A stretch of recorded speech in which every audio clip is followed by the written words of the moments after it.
Chapter 21:16. Among the police, there was a saying that was not well known, but it was often mentioned. The top 100 police officers in the IP ranking are all people who sold their souls to the devil. Because the police officers who could reach this ranking, whether they were the promoters or initiators, were not ordinary people. For example, among the promoters, some of them were mechanical soldiers. In the eyes of others, they were no longer human. For example, among the initiators, there were many who, like Tina, worked as assassins and took on many dirty jobs. Of course, Tina's sisters, who were all in the top 100 IP ranking, also had hands full of blood. Like Tina, those children were almost all weapons in Ayn Rand's hands. Usually, they only followed Ayn Rand's orders to complete various tasks. Whether it was humans or animals, they had killed countless of them. Following Ayn Rand's death and Tina's disappearance, the children had completely lost their pillar of support. In the end, the sisters could only accept the arrangement of the International Initiator Monitoring Organization and form police partners with unfamiliar promoters in order to survive.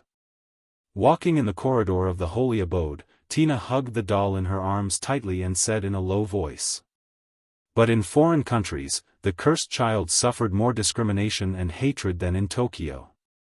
The promoters of the sisters were all bastards. Not only did they not treat the sisters as humans, they even wanted to abuse them. Is that so? Noah was silent for a while before speaking. Then what happened?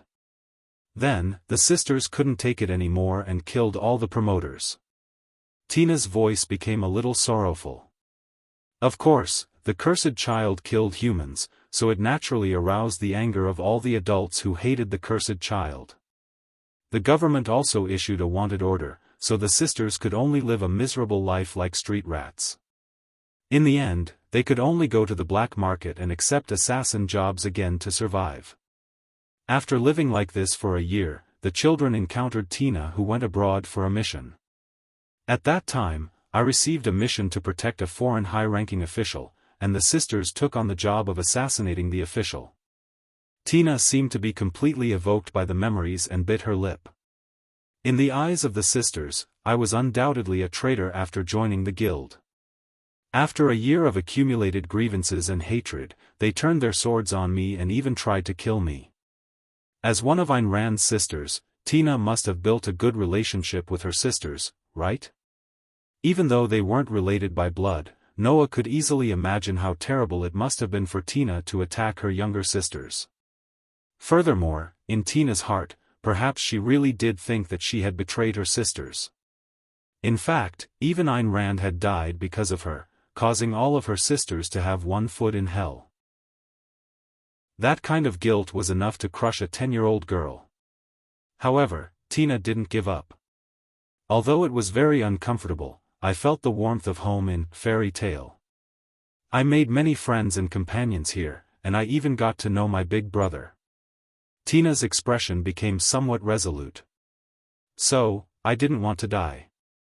Even if all of my sisters were on par with me or even stronger than me, including Rita, who was ranked 21st in IP, I didn't want to give up on this life that was saved by my big brother. It was under that kind of resoluteness that Tina resisted. Facing 5 sisters who were on par with her or even stronger than her, Tina gave it her all and started a battle.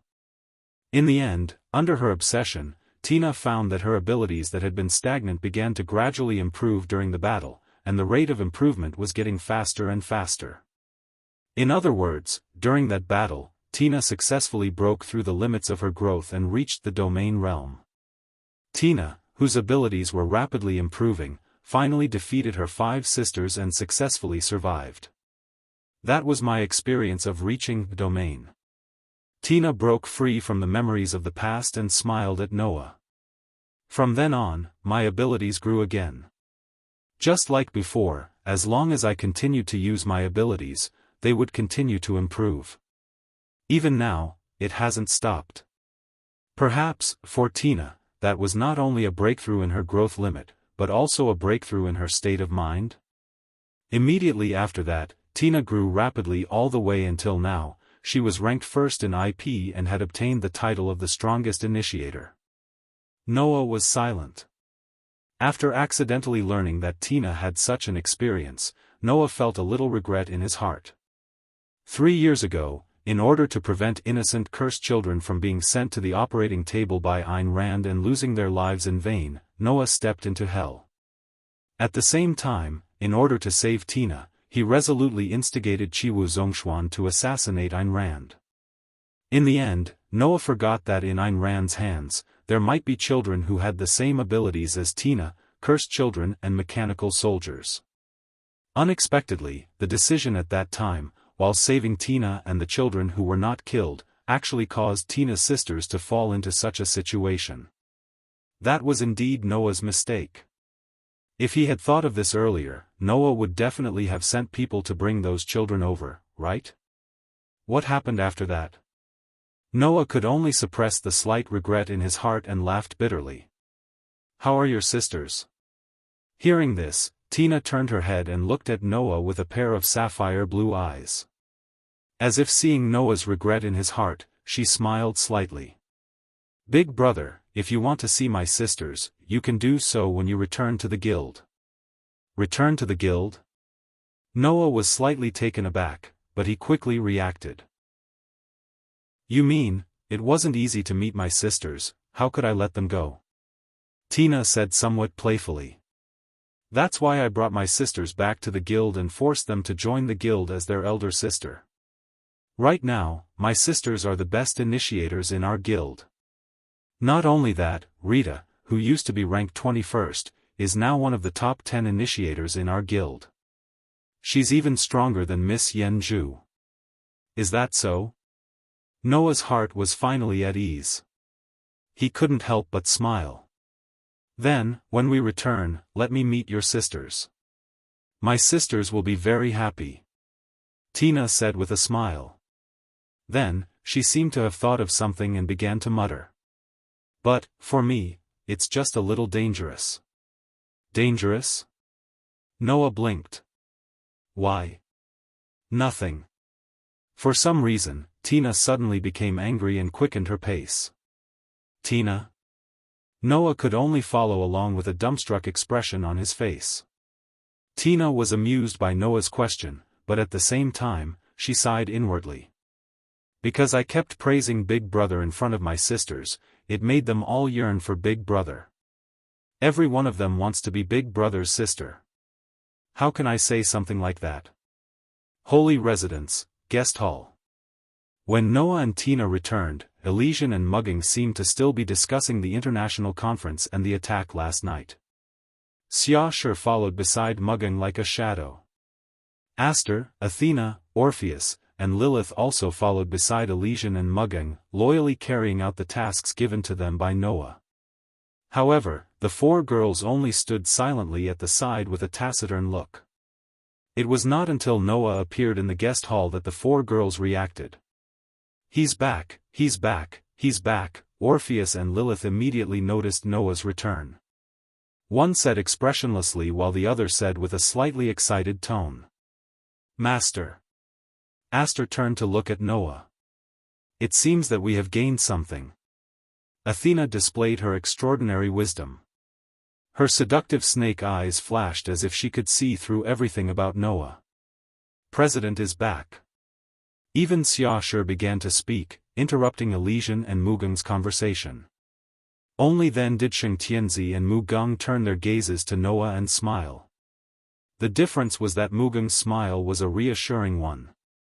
Elysian, on the other hand, gave Noah a gentle smile. Chapter 21:17. For a moment, Noah even saw a hint of Mira on the Holy Heavenly Child. That gentle smile was almost the same as Myra's. However, the Holy Heavenly Child's personality was quite similar to Myra's. Although she wasn't as sweet and gentle as Mira, the Holy Heavenly Child was also a gentle girl on the inside. It was just that she had a sense of resignation and purity. With that in mind, Noah returned a smile and exchanged a look with the Holy Heavenly Child. Perhaps Noah and the Holy Heavenly Child both thought that they were being very discreet? Unfortunately, the girls present were extremely sensitive in this regard. When Noah realized this, Tina and Xiaoshu already had tense expressions on their faces. Even Athena was looking at Noah with a hint of a smile, making Noah feel a little guilty. "I say, President."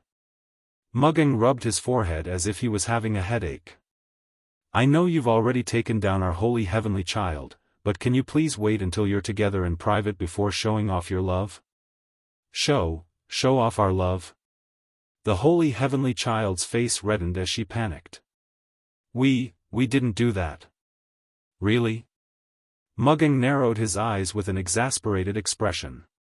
"If I misunderstood, then I apologize. But holy heavenly child, you don't seem to be convincing at all." The holy heavenly child's face became redder and redder. She couldn't help but turn her head away, not daring to look Mugging in the eye. Little did she know that this reaction made it seem as if she was admitting to it. "All right." Mugging looked like he couldn't take it anymore. "Looks like he really has been taken down, Tina's expression became extremely tense as she spoke in a low voice. "As expected, the holy heavenly child is the most dangerous one. I knew that the holy heavenly child had some feelings for the president." Xiaoshu sighed. Who would have thought that he would really be taken down as soon as he returned? While Mugging, Tina, and Xiaoshu were expressing their thoughts, Orpheus and Lilith were still looking on with perplexed expressions. Taken down? Taken down? Taken down? For Lord Dragon God, who was ignorant of worldly affairs, perhaps the world of adults was too complicated. "Master." Aster even raised his head and stared at Noah. His mysterious purple eyes flickered with a pitiful color.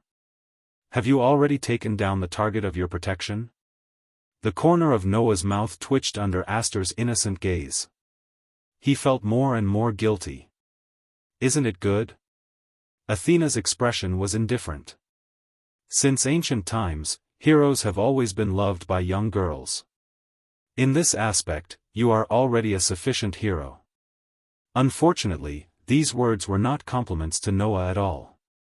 It was more like adding insult to injury. The Elysian Emperor's face turned redder and redder. She felt so ashamed that she wanted to run away. The rest of the girls cast their gazes at Noah. There was blame, scrutiny, doubt, and confusion in their gazes. This made Noah feel as if his head was about to explode. Didn't he just smile at her? Did they have to do this? Noah could only roll his eyes and forcefully change the topic. "Cut the crap. Did you guys find anything?" Mugging and the others also rolled their eyes at Noah's direct change of topic. Only the Elysian Emperor quickly agreed with Noah. We have already collected the firearms and ammunition used by the terrorists last night. We sent them to the Sima family's company and asked them to help us analyze them. Although the person in charge is Unweaver, which makes me a little unhappy." Mugging said unhappily. "But, according to them, the analysis results will be out by this time tomorrow. I hope we can find something from the rifling." Rifling refers to the trace left behind by the bullet after it was fired. In the eyes of experts, this trace can give a lot of information, such as the performance of the gun and so on. It can even find out the factory location and the source of the gun and ammunition. Therefore, rifling is also known as the fingerprints of the gun and is often listed as a necessary investigation target in various large-scale cases. However, even murderers know to wear gloves when they commit a crime to prevent exposing their fingerprints. I don't think that a group of well-trained terrorists who even used mechanical soldiers and protozoa will leave any flaws in the rifling. In the end, we won't be able to find any rifling records, right? Noah said to the Elysian Emperor and Mugging in an affirmative tone. But, the Sima family has now almost monopolized the entire weapons business in Tokyo.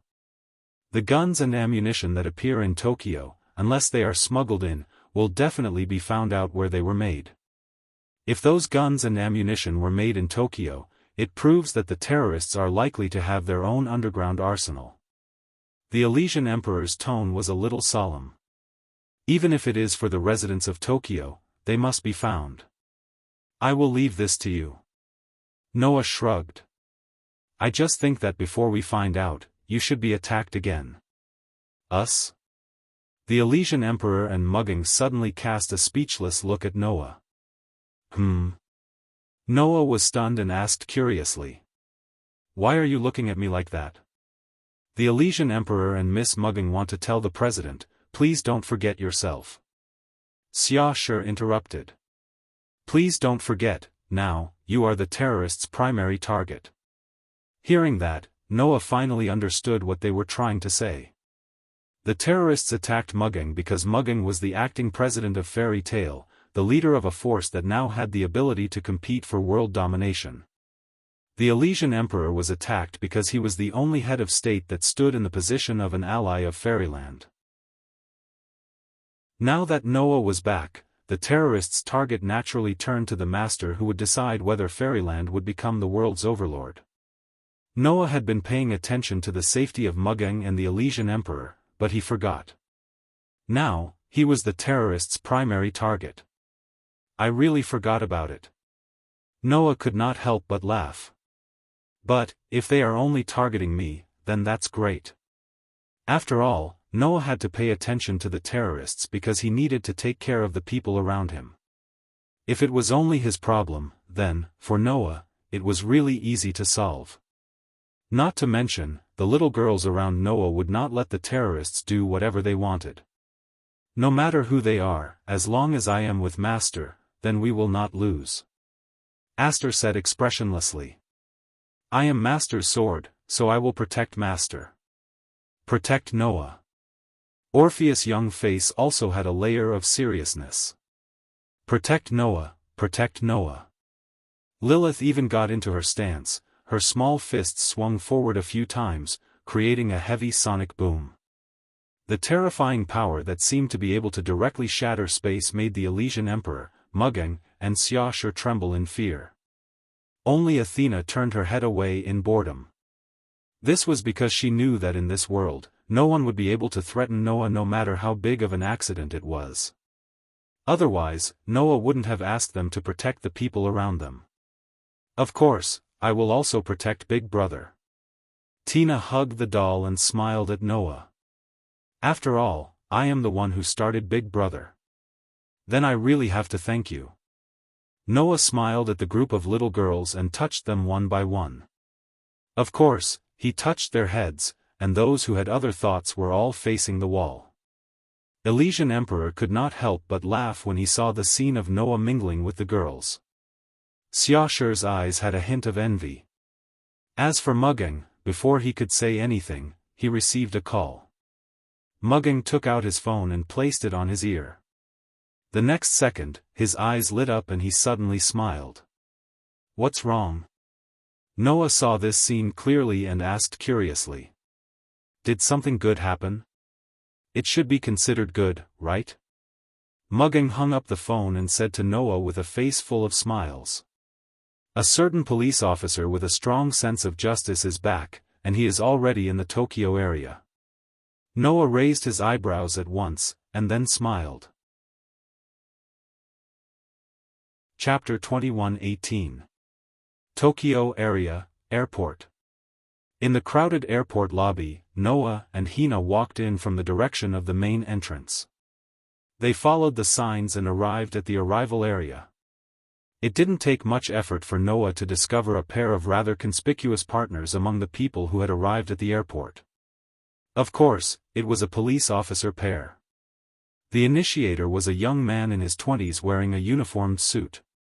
The initiator was a young girl who was about 13 or 14 years old. She had 2 ponytails and was wearing a fancy dress, a jacket, and a pair of high boots. The police officer pair was squeezed in the crowd and quarreled for some reason. I say, Rentaro, is the president really back? I say, Yenju, you've asked this question no less than 10 times. I've also answered you no less than 10 times. At least, that's what I said on the phone. But, didn't you say the president would come to pick us up? I haven't seen her yet. I just called Miss Mugging 20 minutes ago. How could she be here so soon? Could it be that you, this muddle-headed fool, got the time wrong? You're the only one who would get the time wrong, not me. Rentaro, you're so annoying. No wonder Mugging doesn't care about you. Even her childhood friend doesn't like you. I think you can only be single for the rest of your life. So noisy. It's not your turn to criticize me, you underage brat. Seeing the clown pair quarreling among themselves and scaring away the pedestrians around them, Noah and Hina looked at each other. Then, they couldn't help but laugh at the same time.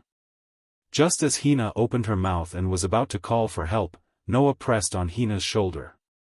He looked at the initiator who was quarreling with the initiator and slowly raised the corners of his mouth. In the next second, Noah's figure flashed and disappeared on the spot. At the same time, the two police officers who were quarreling had a serious expression on their faces. Both of them sensed it. A presence was approaching them at an extremely fast speed. Immediately, a figure suddenly appeared behind the young man and suddenly reached out his hand. Rentaro! Yen Zhu exclaimed. However, before Yen Zhu could speak, Rentaro had already made his move. Slap! With a crisp sound, Rentaro raised his left hand and grabbed the hand that was reaching for his right shoulder. However, that hand suddenly trembled and easily broke free from Ryuteru's capture. Clenching it into a fist, it abruptly punched out. Who? The fist whistled through the air and instantly closed in on Ryuteru. A gust of wind blew against Ryuteru's face, causing his pupils to shrink. This was an expert. Ryuteru instantly made this judgment. At the same time, Rentaro's body suddenly tilted to the side, causing the punch that carried a strong gust of wind to land on empty air. Heavenly Child Battle Technique Form 2, Level 16. Just as Noah's fist brushed past Ryuteru's shoulder and missed, Ryuteru pressed one hand against the ground and spun his body. Hidden Zen. Black Wind. The swift and fierce roundhouse kick was as sharp as a blade. With a piercing sound, it kicked toward Noah's missing arm. If this roundhouse kick had really landed, then even a well-trained police officer would be paralyzed for an entire day and would not be able to exert any strength again if one of his arms was not broken. Unfortunately, almost at the same time, Noah suddenly turned his fist into a palm, and with a backhand chop, he collided heavily with Rentaro's ferocious kick. Bang! A low sound of collision rang out. A strong wind blew. The powerful force caused Rentaro's entire body to tumble a few times, and he continued to tumble out. At this time, Ryuteru was finally shocked. Although he did not release his prosthetic arm, without using the ability of the mechanical soldiers, Ryuteru had already used all his combat power. Compared to Ryuteru 3 years ago, who would have been trash if he did not release his prosthetic arm, Ryuteru's skills had improved a lot after 3 years. Compared to himself 3 years ago when he released his prosthetic arm, Ryuteru was almost on par with him. In the end, not only did he not gain any advantage in one move, but he was also suppressed. While Ryuteru was still in shock, and before he could stabilize his body and mind, Noah had already dashed out. In a flash, he appeared in front of Ryuteru. His punches and kicks were like a storm as he unleashed an extremely violent attack. Ryuteru's heart tightened. He could not care less. With a leap, he got into a fighting stance and faced Noah's fierce attack. Bang, bang, bang, bang, bang. Amidst the continuous sounds of punches and kicks colliding, two figures, one in front and one behind, one advancing and one retreating, one attacking and one defending, began a fierce battle in the entire airport's lobby. WH. What? Is this a brawl? Idiot. If a brawl like this is normal, then the police don't deserve to live. Is that a fight between police officers? Hurry. Hurry up and run. The entire airport was suddenly in a mess. The people around all fled in panic, hating that they were not born with a pair of legs. It was no wonder that the general public was so panicked. In the police force, some of them were outlaws, and they were allowed to carry weapons and guns. In the eyes of the general public, they were just a bunch of vicious criminals. Even though most of the world's police officers had joined Fairy Tale and become members of Fairyland, which improved the quality of the police officers, Fairy Tale did not accept just anyone. Those who were obviously disobedient and did not care about the life and death of the initiator would all be rejected and even taught a harsh lesson. Only the cursed child, who was the initiator, would be accepted unconditionally. As a result, without the initiator, many of the initiators who did not pass the test could not become police officers. They could only complain to the International Initiator Supervision Agency. However, the current Fairy Tale had already formed a country of its own, and it was very powerful. If the International Initiator Supervision Agency were to intervene, it would only turn into an international problem, and they would not be able to bear the consequences. Therefore, the International Initiator Supervision Agency today was not as influential as it was 3 years ago. At least, they could not interfere with Fairy Tale. As a result, the initiators who lost the initiator would naturally hold a grudge and would often find fault with Fairy Tale's police officers, which would turn into conflicts. From the perspective of outsiders, there was now a bad police officer looking for fault with a kind police officer, which led to a conflict. Naturally, they would run as far as they could to avoid using their guns and getting hit by stray bullets. If that happened, they would not even have a place to cry. In such a chaotic situation, Yenju finally reacted. Rentaro. The moment the call was heard, Yenju turned into a phantom. Whoosh! Her petite figure carried with it an astonishing speed, like a meteor streaking through the air. Just like that, Yenju rushed out. Her eyes turned scarlet as she violently shot toward Noah and Rentaro, who were fighting with their fists and feet. Immediately after, the shockingly fast Yenju flashed out from behind Rentaro. She flew up and kicked out like a flash of light. Whether it was her movement speed or her attack speed, they were both astonishingly fast. No! Rentaro's expression changed.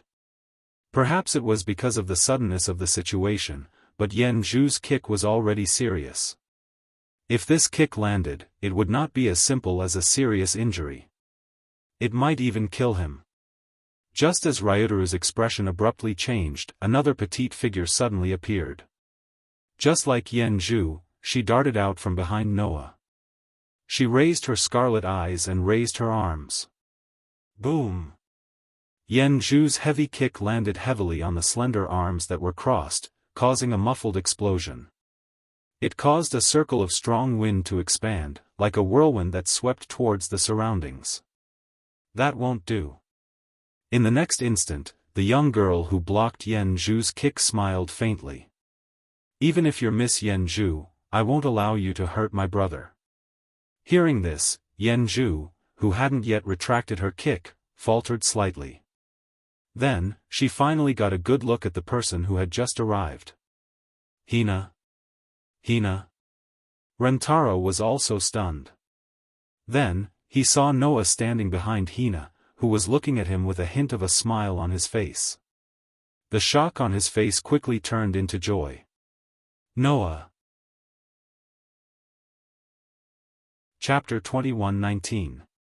At this moment, Yenju finally noticed the identity of the person who had attacked Rentaro.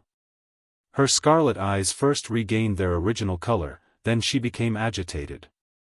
Guild Master. I've missed you so much. In the next second, Yenju cheered and threw herself at Noah. Noah instinctively opened his arms and caught Yenju in his embrace. The smile on his face did not falter as he rubbed Yenju's little head and laughed out loud. Long time no see, Yenju. You've grown up, and much stronger than before. As he said this, Noah raised his head and looked at Rentaro with a smile. You too, Rentaro. It's been 3 years, and you've become a different person.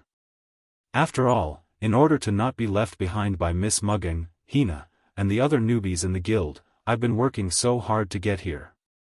Rentaro stepped forward and thumped Noah's chest. You, on the other hand, have disappeared for 3 years, and now you're setting me up the moment you return. Don't you think about how much effort I've put in for your guild? That was the truth.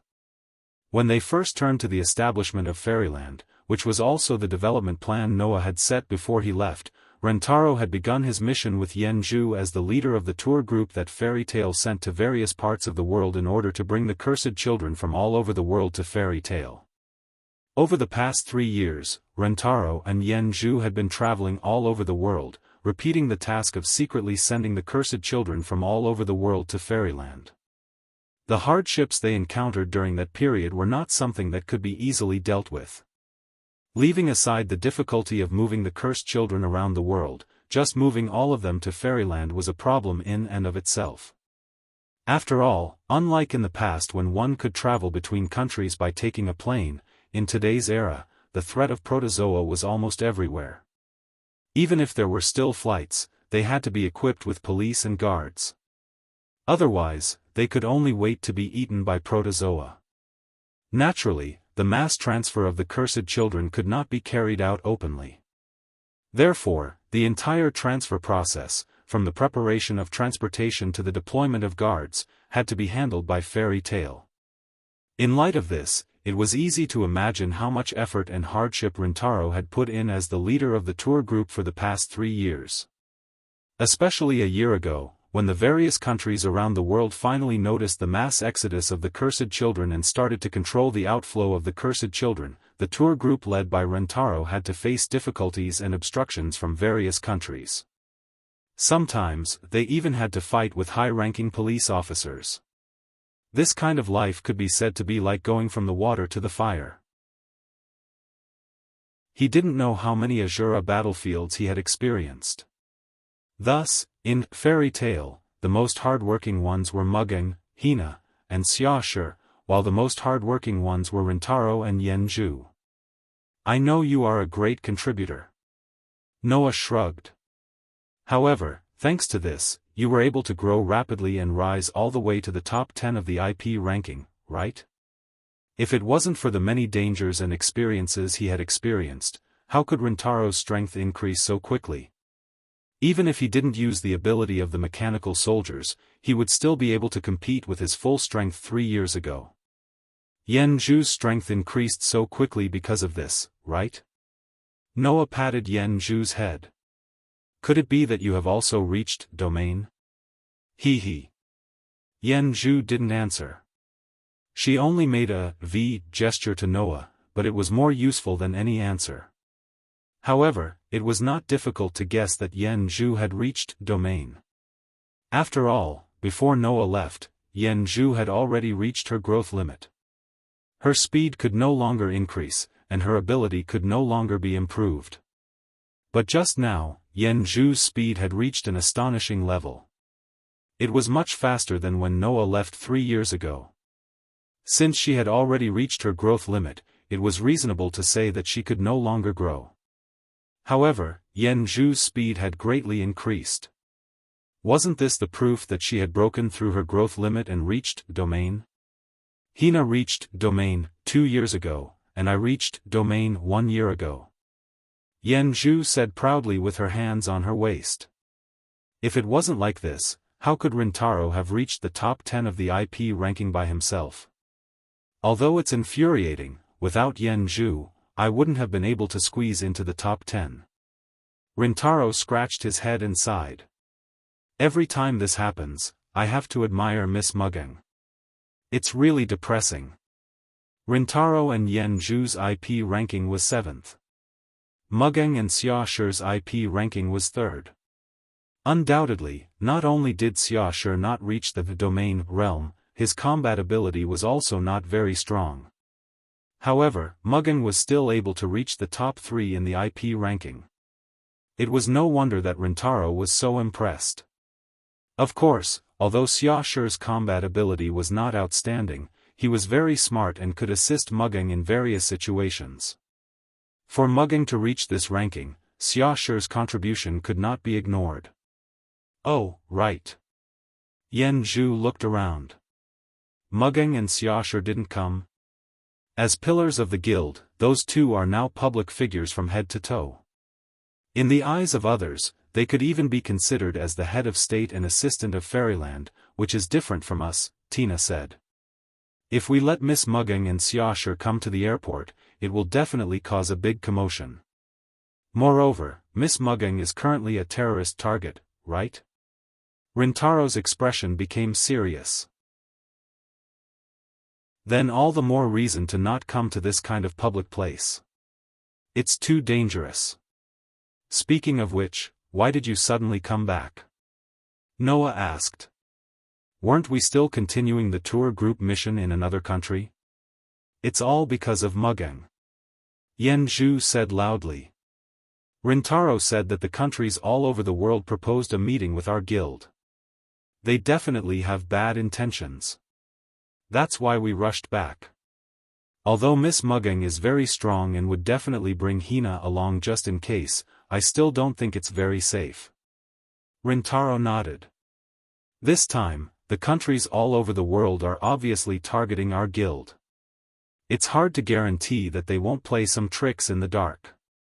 If that's the case, we won't be able to wait patiently outside. That's why we came back. Yen Zhu giggled. And we also heard from the guild that the guild leader is back. That's great. In short, you guys being able to rush over is a great help. Noah looked at Rintaro and Yen Zhu and smiled mockingly. With the famous Tank and Tornado, who are ranked 7th in the IP ranking as guards, how reliable. Hearing this, Yen Zhu smiled proudly. Rintaro also smiled, but it was a bitter smile. This sentence, coming from the hermit, who is ranked 1st in the IP ranking, isn't convincing at all. In Fairy Tail, Rintaro and Yen Zhu were ranked 5th in the IP ranking. Of the top 10 strongest police partners in the IP ranking, 7 of them were in the guild. These 7 pairs of police officers were ranked 1st, 3rd, 4th, 6th, 7th, 9th, and 10th in the IP rankings. Therefore, in the guild, Rintaro and Yen Zhu were ranked 5th in the guild.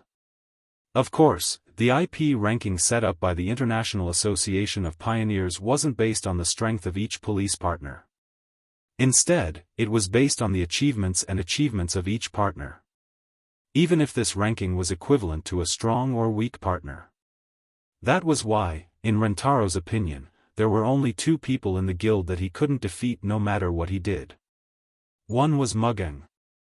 The other was Noah.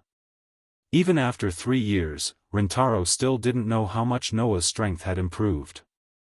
However, Rintaro still didn't have the confidence to defeat Noah. Therefore, whether it was from the IP ranking or from the actual situation, Rintaro felt that he wasn't as reliable as Noah. I just hope that I can help a little bit with the guards. This was Rintaro's thought. In this regard, Noah naturally nodded. Then, let's go first. Rintaro and Yen Zhu both nodded. Chapter 21-20. In other people's eyes, the return of Rintaro and Yen Zhu might have made Mugeng's safety more secure, and made the terrorist attack more suspenseful. However, in Noah's eyes, there was not much of a difference. Although it was a little inappropriate to say this, Noah had arranged for Orpheus and Lilith to be Mugeng's guards. Others might not know how powerful the 2 little girls were, but how could Noah not know? Even in the demon high school, where gods and demon kings were everywhere, Orpheus and Lilith were among the strongest dragon gods. In the Dark Bullet world, Orpheus and Lilith were truly invincible, and it was impossible for them to find an opponent.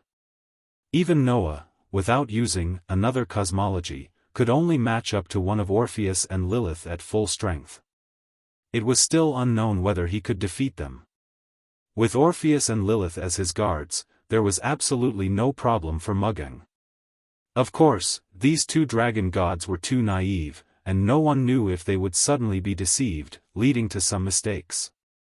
Therefore, it was undoubtedly a good thing to have Rintaro and Yen Zhu accompanying him. As for the Holy Son of Heaven's side, although Aster and Athena's strength was far inferior to Orpheus and Lilith, they were more secure in terms of safety. No matter what, Athena was once the goddess of wisdom. In terms of strategy, Athena was truly the strongest in the world, right?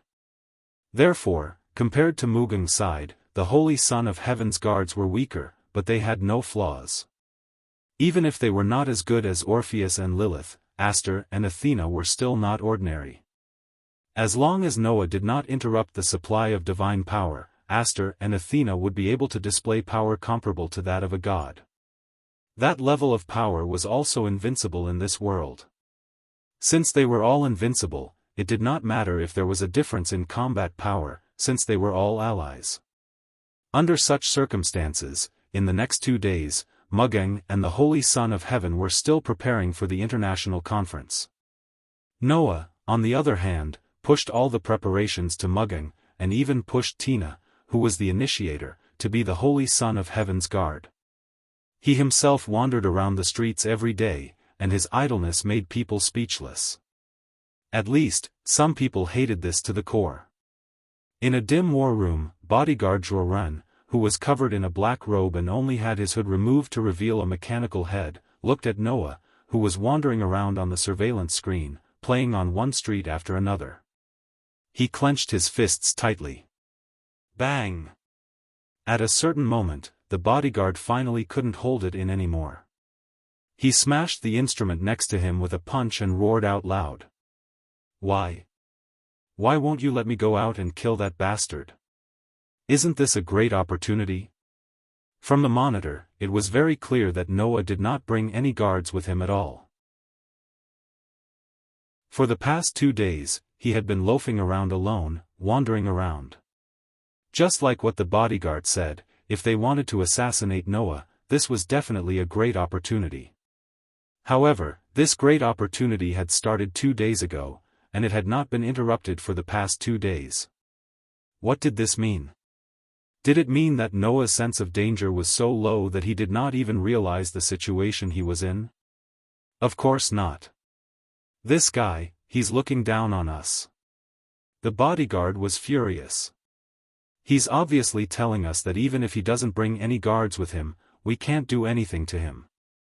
Isn't that right? The bodyguard's furious roar echoed throughout the war room. In this war room, other than the bodyguard, there were 3 other people. One was Li Ching-yin.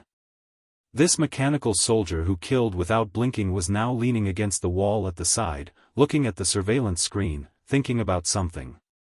The other was Leech Benet Jr. This cursed child who also killed without blinking was hugging his sword and hiding in the corner.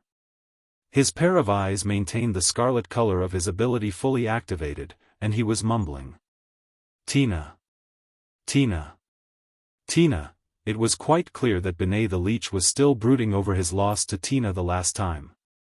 After all, the opponent was a sniper with godly skills who was not good at close combat, and he, who had the mantis factor, could be said to be invincible in close combat.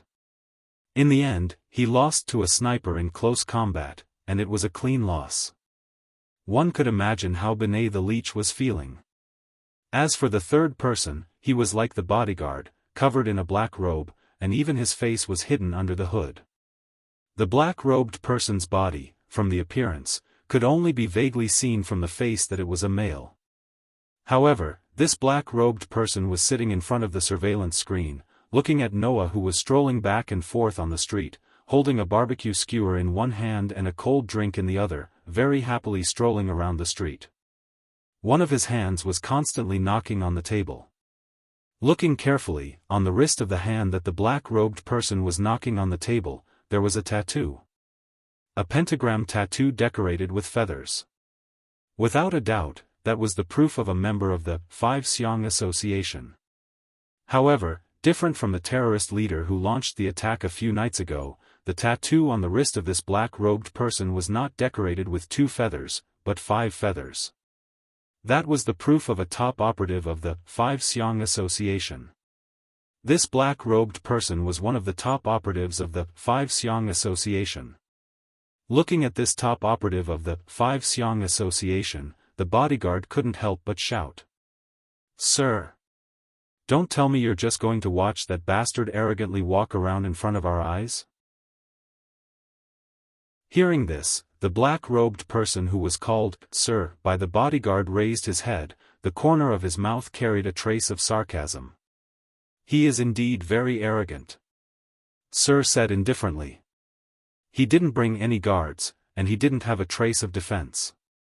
As our target, he is walking around in the street at this critical moment. This is either like what you said, he doesn't see us as a threat, or he is purposely leading us out. There is no third possibility. Maybe it's both? Li Ching-yin laughed in a low voice. Sir, aren't you worried about falling into that man's trap, so you can't make up your mind to assassinate him? Trap? The bodyguard said disdainfully. Isn't it just a monster leader? What kind of trap can he play? Hearing the bodyguard's words, Li Ching-yin didn't say anything, but he didn't even want to look at the bodyguard. Li Ching-yin really felt that the bodyguard was laughable. Undoubtedly, he had fallen into someone else's hands, and even lost his life. In the end, he still maintained this high and mighty attitude. It was really stupid. Li Ching-yin didn't even understand why Professor Grunewald would save such a useless guy, and even give him the ability to create mechanical soldiers. If it wasn't for the fact that this guy still had some use, Li Ching-yin would have definitely killed him without any mercy. On the other hand, Sir didn't seem to care about the bodyguard's stupidity at all. His tone was still calm. I didn't assassinate him not only because I was worried about falling into his trap, but also because I was waiting for everything to be ready. Oh? Li Ching-yin was interested. You're finally going to be serious? That's right. Sir smiled coldly. When everything is ready, we'll tell them that the attack a few days ago was just a game. We'll tell them what the true strength of the Five Xiong Association is. We'll let this so-called fairy tale have a good look. As he said this, he turned his head and looked at Li Ching-yin and Zhuo Renbaowei. You two follow the plan, don't make any mistakes. If anyone dares to act without permission, I don't need to tell you what will happen, right? This sentence didn't cause any reaction from Li Ching-yin. He only laughed a few times in disdain. The bodyguard's body trembled, and there was some unwillingness in his eyes. If it wasn't for Sir's warning, the bodyguard wouldn't have been able to resist looking for Noah, right? Now, the bodyguard could only give up on this idea. As for Li Ching-yin, to him, as long as he could fulfill his wish, it didn't matter. What wish? To destroy the world. I can smell the scent of war, how delightful. Chapter 21-21. He didn't come out? On the street leading to the holy residence, Noah was still nibbling on barbecued meat skewers and drinking cold drinks like a loafer. However, he was muttering to himself in a voice that no one else could hear. Well, I was just trying to see if I could lure out Zhuo Ren, that useless idiot. It seems that there should be someone by that idiot's side who can restrain him. It had to be said that after returning to this world, Noah's thinking ability that had grown from all kinds of conspiracies and machinations that he had trained here was fully operational. Just like what Li Ching-yin had said, Noah was wandering the streets leisurely for two reasons.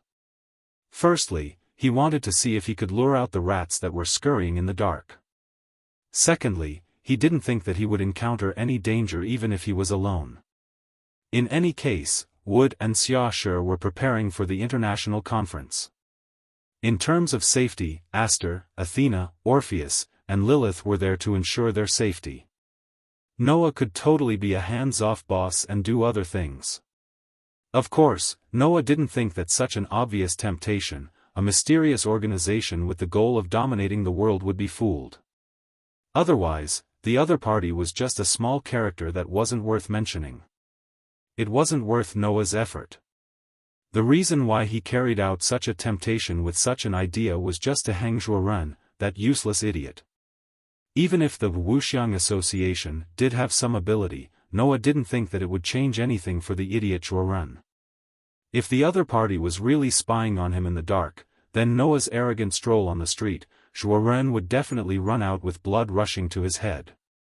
And since that idiot didn't run out, it proved that there was indeed a big character by his side who was restraining him. Could it be the top operatives of the Wuxiang Association? Noah took a bite of the skewer, but his face had a confident smile that made the hearts of several female high school students palpitate. It would be good if it was.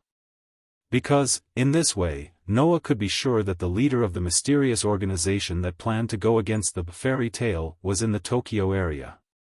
Since you're here, don't leave. Muttering to himself, Noah leisurely finished the kebab in his hand and drank the cold drink. He clapped his hands and walked in the direction of the holy residence. Tomorrow, the international conference would resume. Since the bodyguard didn't jump out, he probably wouldn't be fooled again. There was no point in continuing to wander around here. Thus, Noah did not linger on the street any longer and went straight back to the holy residence. The attack a few days ago had raised the security of the holy residence to a whole new level. There were guards patrolling and standing guard everywhere. The guards obviously knew Noah. When Noah came over, they didn't check or interrogate him. They acted as if they didn't see him and let him pass.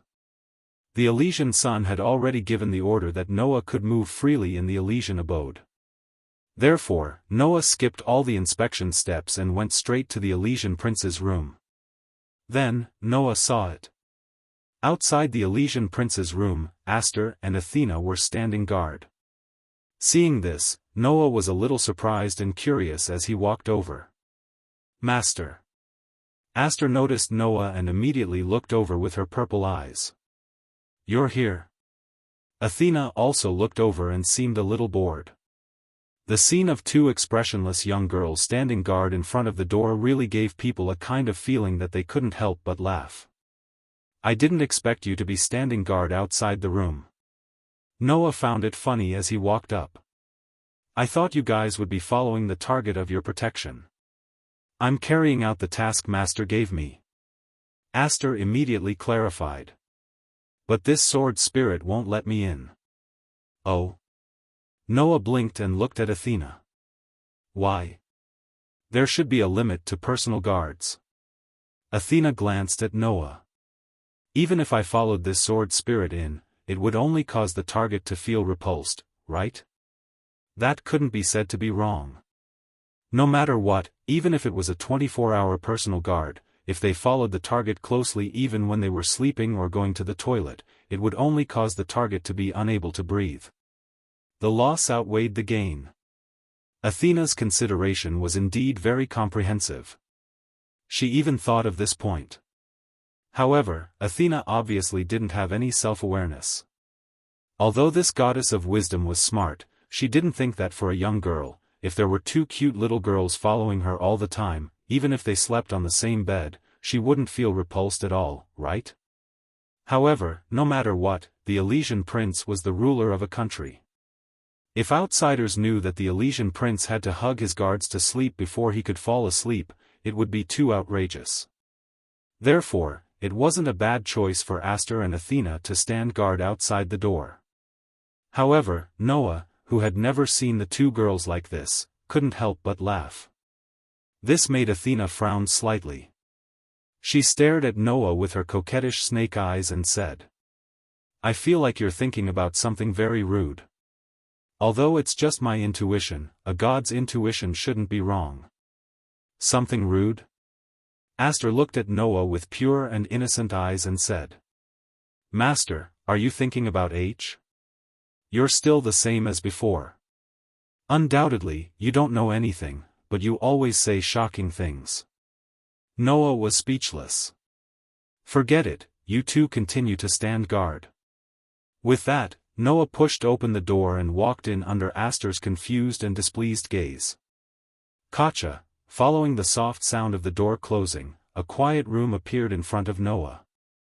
The person Noah was looking for was naturally in this room. However, the other party didn't notice Noah's arrival. In front of the desk, Elysian Emperor was sitting with his back facing the door. He had a pen in his hand and was writing something very seriously. Seeing this, Noah deliberately slowed down his footsteps and walked behind Elysian Emperor. Only then did he realize that Elysian Emperor was not doing anything else but arranging the procedures for tomorrow's international conference. Seeing Elysian Emperor repeatedly writing down the procedures of the conference, Noah couldn't help but let out a bitter laugh. The Elysian son was startled. He turned his head and saw Noah. His eyes lit up as he exclaimed in surprise and joy. "Why are you here?" Now, the sky was almost dark. Noah didn't live in the celestial abode. Although they were allies, the holy abode, as the residence of the ruler of the Tokyo area, had become a symbolic residence, just like the presidential palace. If Fairy Tale directly moved in and spread any rumors, it would not be good for the holy abode. Therefore, Noah, Mugen, Hina, Xiaoshi, Yanzhu, and Rentaro all lived in the International Hotel, not in the celestial abode. In the past 2 days, in order to prepare for the international conference, Elysian Emperor was almost busy, and Noah was strolling on the street to see if he could provoke the bodyguard. Naturally, they didn't meet. Looking at Elysian Emperor's happy and surprised expression, Noah somewhat playfully smiled. "What? Could it be that I can't come? Then I'll go?" With that said, Noah really turned around and prepared to walk in the direction of the door. Elysian Emperor was anxious. Immediately, Elysian Emperor quickly stood up and grabbed Noah's clothes. The corner of Noah's mouth lifted slightly, turned his head, and looked at Elysian Emperor. Under Noah's gaze, Elysian Emperor lowered his head shyly and said softly, "I'm very happy that you can come." This sentence, if it wasn't for Noah's enhanced hearing, he might not have heard it. So, Noah smiled. Okay, I'm just teasing you." Noah laughed and pinched Elysian Emperor's little nose, then sat down on Elysian Emperor's seat, took the girl's hand, and directly pulled. "Ah!" Elysian Emperor let out a little exclamation, and then her body was pulled into Noah's arms and directly sat on his lap. Only lovers were allowed to be close to each other, making Elysian Emperor, who had never been so close to any opposite sex, blushed. Of course, Elysian Emperor didn't know that when she, who was originally as holy as a goddess, acted like a young girl, it was even more attractive. Chapter 21-22. Looking at the holy ruler of the Tokyo region showing a shy expression, Noah's heart was hot. He wanted to hold back, but he reacted. "Why should I hold back? I don't hold back for others. Why should I hold back for a lover who has already confirmed their relationship?" With this in mind, Noah simply kissed the delicate face of the girl in his arms. "Ah!" Shungzi suddenly exclaimed again, and the shyness in her eyes turned into shame and anger. She glared at Noah with a red face and protested aloud. "I'm working." Yes, I know that our Lord Shungzi loves work the most." Noah smiled indifferently, picked up the meeting process that had been simulated several times on the table, and sighed. However, our Lord Shungzi doesn't seem to know that her work is completely redundant. No matter how much memorization is required, there is no need to simulate the meeting process so many times, right? Although the meeting was proposed by the countries of the world, since the location was chosen in the Tokyo region, the process of the meeting naturally had to be drawn up by the ruler of the Tokyo region. However, the process of the meeting simulated by Shungzi was already so detailed that it couldn't be more detailed, but this girl had been simulating it over and over again. It was really a bit clumsy. No matter what, even if the location is chosen in the Tokyo region, the meeting is still proposed by the countries of the world. No matter how detailed your simulation is, if you don't get to the point, then it's just useless work. Noah raised the draft in his hand and said to Shungzi, "This time, the countries of the world are obviously here for the fairy tale, but you didn't mention a single word about this during the entire meeting. Do you think the countries of the world will continue to follow your ideas?" Hearing this, the blush on Shungzi's pretty face slowly faded, and she sighed consciously. "I also know that this is just useless work, but if possible, I really don't want to see the only remaining human countries in the world still fighting for the so-called hegemony at this juncture. Compared with before the emergence of gastronomes, today's human beings could almost be said to be struggling at death's door. Even the tiny island nation of Japan had lost most of its land due to the threat of the protozoa. The remaining humans were divided into 5 regions and survived by relying on the giant stone tablet. It was not hard to imagine that the other large countries would suffer even greater disasters. Under such circumstances, humans should work hand in hand to deal with the protozoa that threatened the survival of the entire human race. However, humans had completely failed to grasp the instinct that even protogut animals would not kill each other. Even in this situation, they were still fighting against each other. This made the Holy Son of Heaven feel sad. You're just too kind. Noah naturally knew what kind of person his little girlfriend was. His tone couldn't help but soften. However, it's not a good thing to be too soft-hearted. Sometimes, you have to be decisive when it's time to be decisive. You're the ruler of the Tokyo region. You should understand this, right? I know what you want to say. The Elysian prince fell silent for a moment before looking at Noah. I'm just worried that the worst will happen tomorrow. Under the gaze of the Elysian Son of Heaven, Noah also fell silent. After a while, Noah spoke faintly. Are you referring to the war?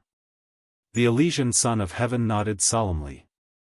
The reason why all the countries in the world targeted Fairy Tail was because Fairy Tail had taken in the cursed children of all the countries in the world and obtained an extremely powerful strength. It even had the ability to compete for the hegemony of the world and threaten all the countries.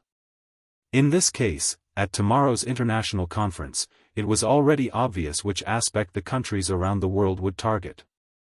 In order to weaken the power of Fairy Tail and to take back the weapons that used to belong to their countries, the countries around the world will definitely raise the issue of the cursed children's whereabouts. The Elysian Son of Heaven said worriedly. As the main culprit behind the illegal abduction of citizens from various countries, every country in the world would definitely condemn your guild with righteous words tomorrow and demand the return of their cursed children. It would not be impossible for them to demand compensation from Fairyland. This was the so-called politics. Even if Fairy Tail took in children from all over the world for the sake of the cursed children's future, taking away the people of a country without permission was indeed a violation of the law. No matter how much the countries around the world hated the cursed children, they could still use this as an excuse and stand on the side of justice. Just like what the Elysian Son of Heaven said, they would condemn Fairy Tail and demand compensation. And if Fairy Tail doesn't accept, the countries around the world will definitely use the excuse of seeking justice as an excuse to declare war on Fairyland. The Elysian Son of Heaven looked straight at Noah. When that time comes, what will you do? What would Noah do? Under the Elysian Son of Heaven's gaze that seemed to want to see through his heart, Noah spoke indifferently. Don't you already know the answer? Hearing this, the Elysian Son of Heaven could not help but show a worried expression. That's right. The Elysian Son of Heaven already knew the answer. Because, just 3 years ago, Noah made a choice. On one side, it was the hopeless humans. On the other side, it was the innocent children. Which side would he stand on?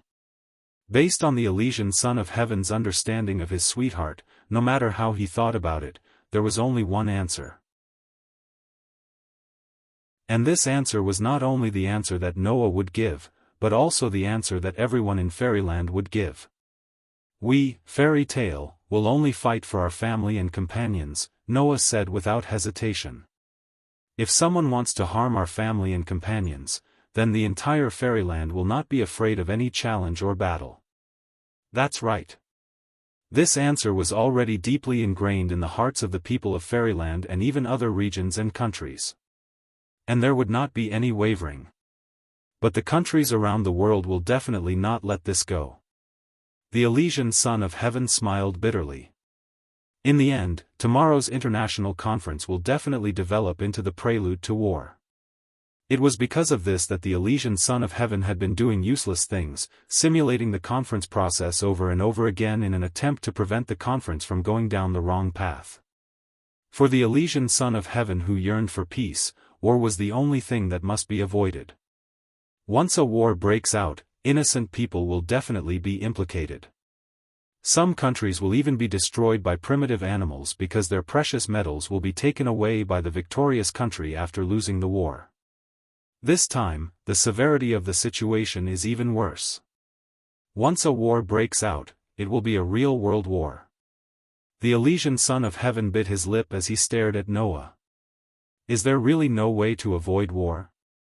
Under the Elysian Son of Heaven's helpless and hopeful gaze, Noah shut his mouth.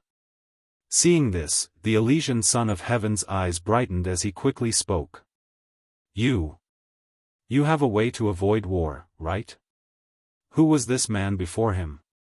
When he was still the president of a small civilian organization, he was able to fight a battle of wits and courage with the celestial minister of Chrysanthemum, not falling into a disadvantageous position, and even ousted him from his position. Even the dictatorial Chiwu Xuanzong couldn't do anything to this man, and because of the development plan he left behind 3 years ago, all the countries in the world ended up being controlled by others. If there was anyone who could find a way to avoid war, the Elysian Son of Heaven believed that it was definitely the man in front of him. The key was whether Noah was willing or not. After all, Noah wouldn't show the slightest bit of mercy to those who intended to hurt the people around him. Thinking of this, the Holy Son of Heaven shyly wrapped his arms around Noah's neck and asked in a coquettish manner. I know that you hate those selfish people, but the commoners are innocent. For the sake of those innocent commoners, please, help me. Under the Elysian Son of Heaven's pleading tone, Noah finally smiled bitterly. Immediately, Noah stared at the Elysian Son of Heaven. It's my bad luck to have a loyal head of state like you. The Elysian Son of Heaven smiled happily. Chapter 21-23. The next day, early in the morning. Early in the morning, on the roads leading to the center of Tokyo District 1, luxury cars came from all directions like a procession, gradually rushing to a huge clubhouse. It was a clubhouse in the middle of a road, located in a vast square, shaped like a giant egg. In front of the clubhouse was a courtyard. In the center of the courtyard was a gorgeous fountain. Logically speaking, most of the Earth's land is now occupied by protozoa, and the population is facing a shortage of living places. It is not a wise decision to make such a vast piece of land so luxurious, and it seems that no one usually lives in it. However, no matter where, the facade is a very important thing. If it is really necessary to be extravagant and wasteful, then it can't be saved. This clubhouse in front of him belongs to the ranks of necessary extravagance and wastefulness. Because this clubhouse is the embassy of the Tokyo region. As a permanent diplomatic representative office of a country, the embassy represents the interests of the entire country and is fully responsible for the communication and exchange between the country and foreign countries. Of course, as the most important building of a country, the embassy can't be too shabby no matter what. The embassy in District 1, which is located in the center of Tokyo, is mainly used as a venue for communication between the Tokyo area and the remaining 4 areas of Japan that were left after the collapse of the past. But today, this clubhouse is open to the whole world, welcoming representatives from all over the world. Luxurious limousines were parked around the square one after another. Under the protection of a group of guards, the representatives of the various countries moved towards the embassy one by one with a serious expression on their faces. At the entrance of the embassy, the Tokyo region's dignitaries in charge of reception stepped forward one by one, bowed to the representatives from all over the world, exchanged greetings, and then led the representatives from all over the world into the embassy. For a while, the entire embassy seemed to be unusually lively. And around the embassy, the security was also extremely tight. Not only the large team of police officers, but they also drove police cars and patrolled everywhere. Even the self-defense forces, which are usually stationed at the border of the country, sent a lot of personnel, holding heavy machine guns and large weapons, standing guard in various places.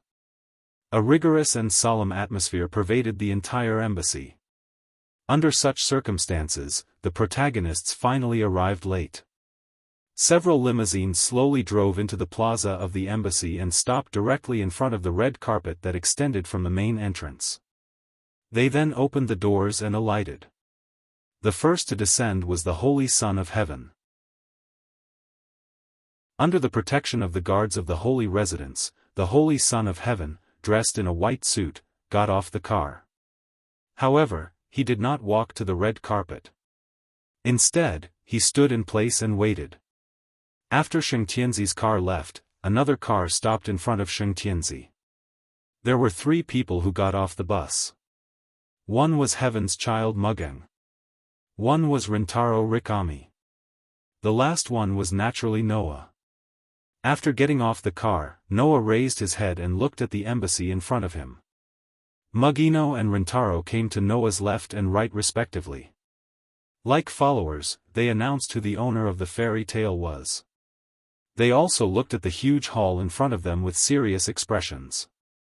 Because, for the fairy tale, the embassy in front of them was likely to become a battlefield made purely of words today. If they were not careful, it was very likely that from today onwards, Fairyland would become the public enemy of the world. The people inside will all become our enemies later, right? Mugino said in a low voice.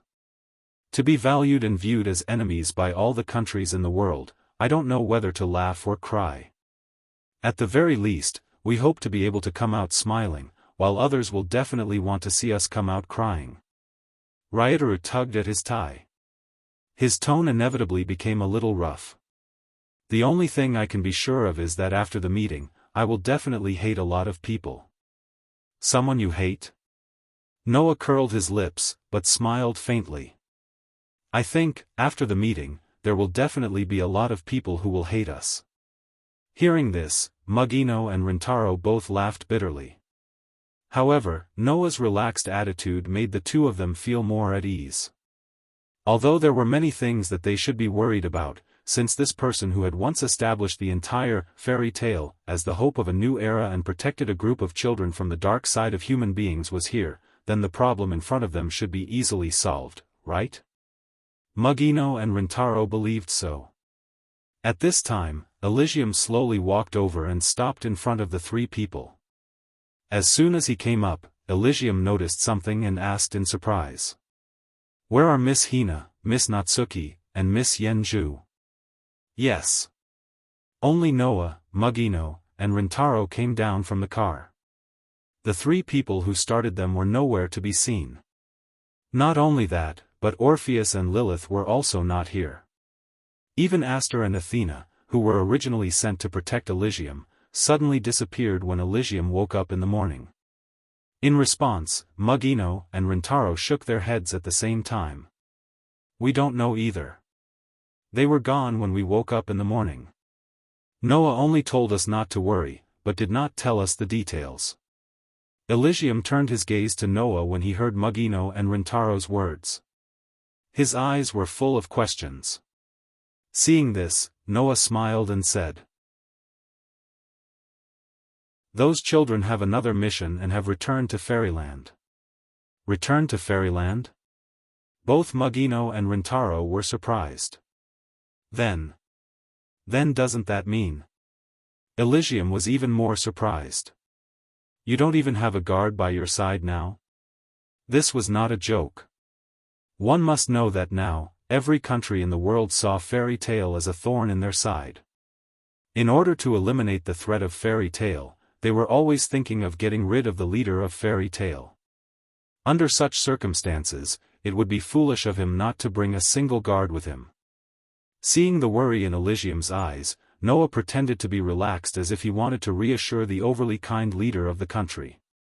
What do you mean no guards? Don't we still have Mugino and Rintaro? Hearing this, Mugino and Rintaro's bitter smile deepened. Although I'm confident in my own strength, I can't guarantee that I'm better than Hina and Yenju. Mugino sighed.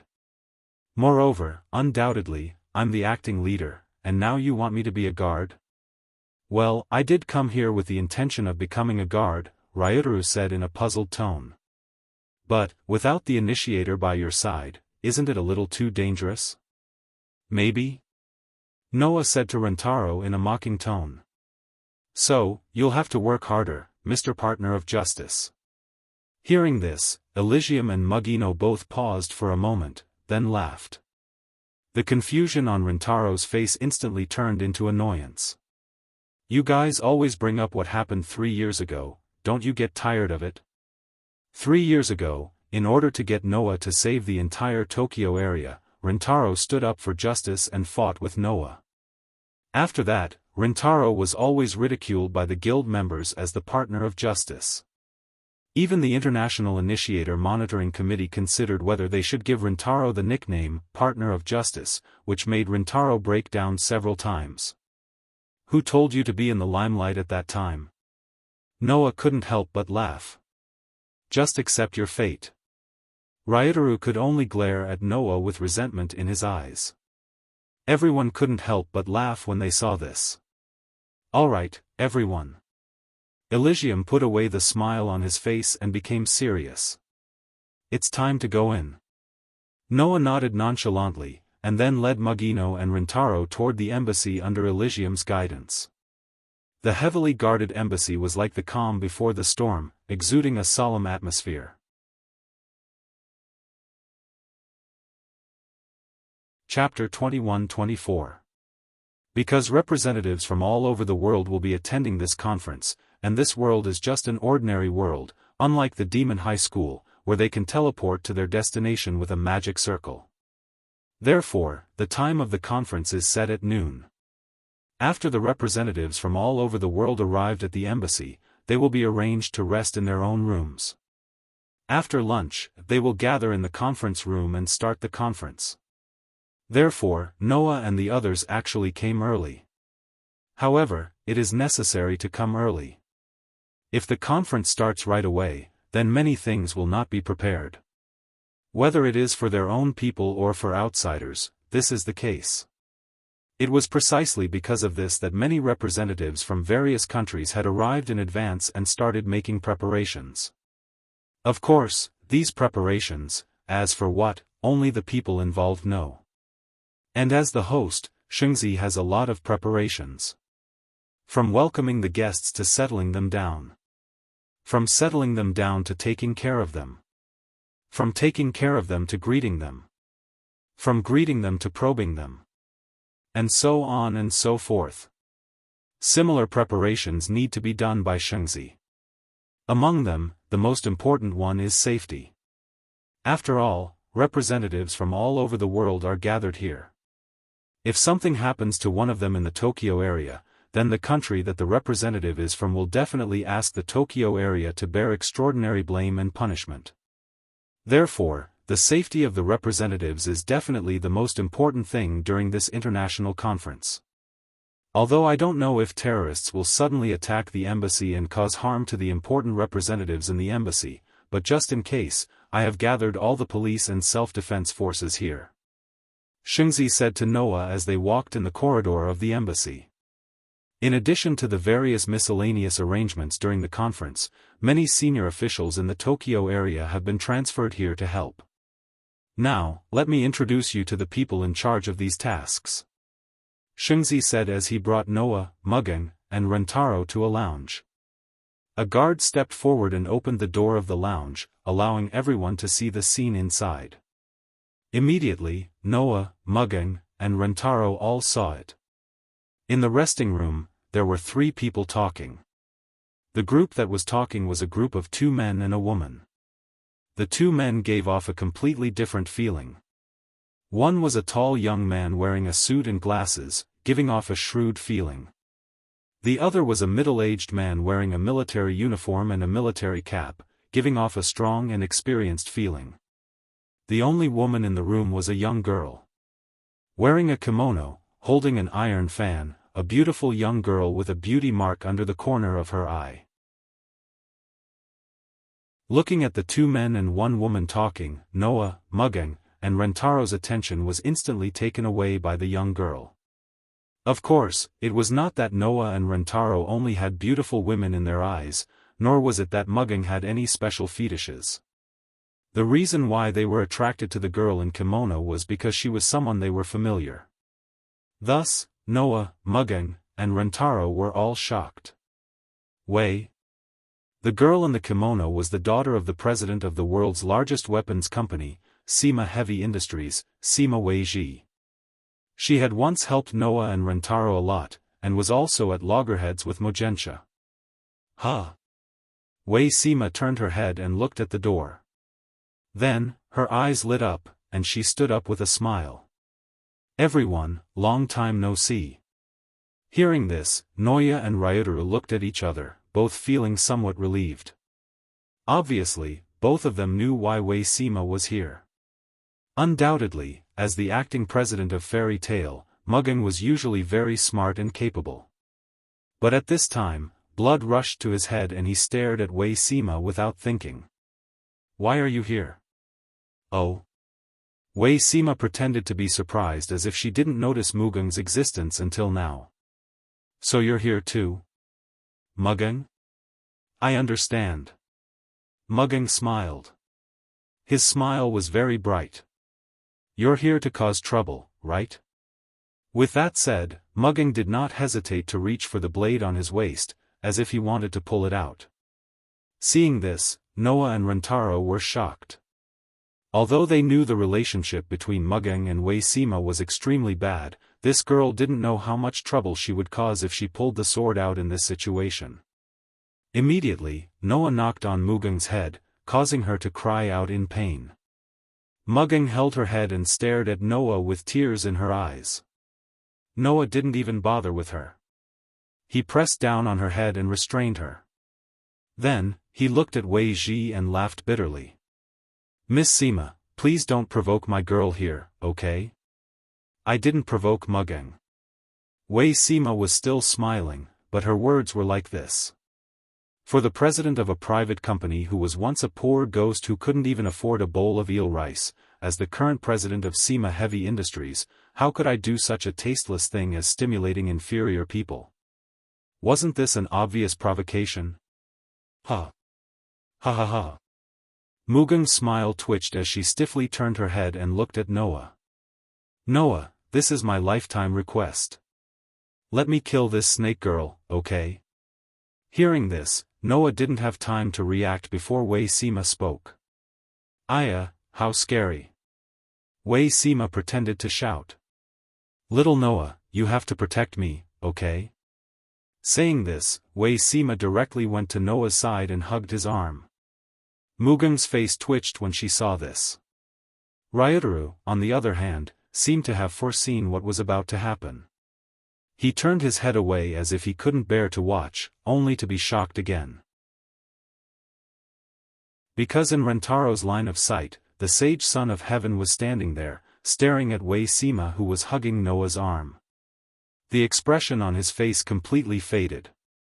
Rentaro had to swear that this was the first time he saw the kind and peace-loving sage son of heaven show such an expression.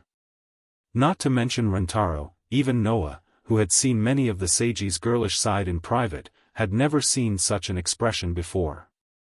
He immediately felt a chill run down his spine. However, before Noah could push Wei Sima away, Mugging fiercely hugged Noah's other arm. Noah almost screamed. It couldn't be helped. Due to using too much strength, Mugging's voluptuous upper body was directly pressed against Noah's arm. The overly soft and comfortable feeling made Noah's heart skip a beat.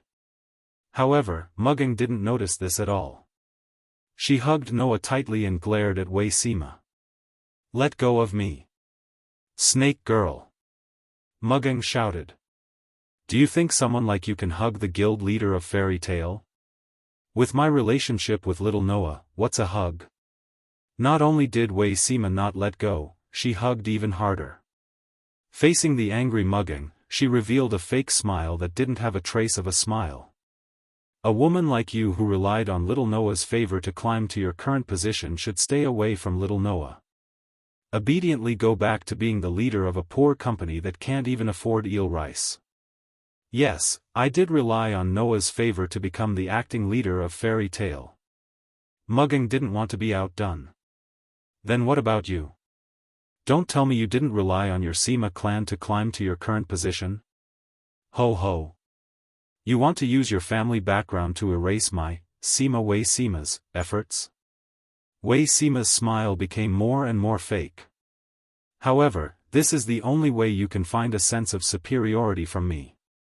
I forgive you, Mugging. Veins popped out on Mugeng's forehead. Wei Sema's smile also began to twitch. The two stared at each other like this.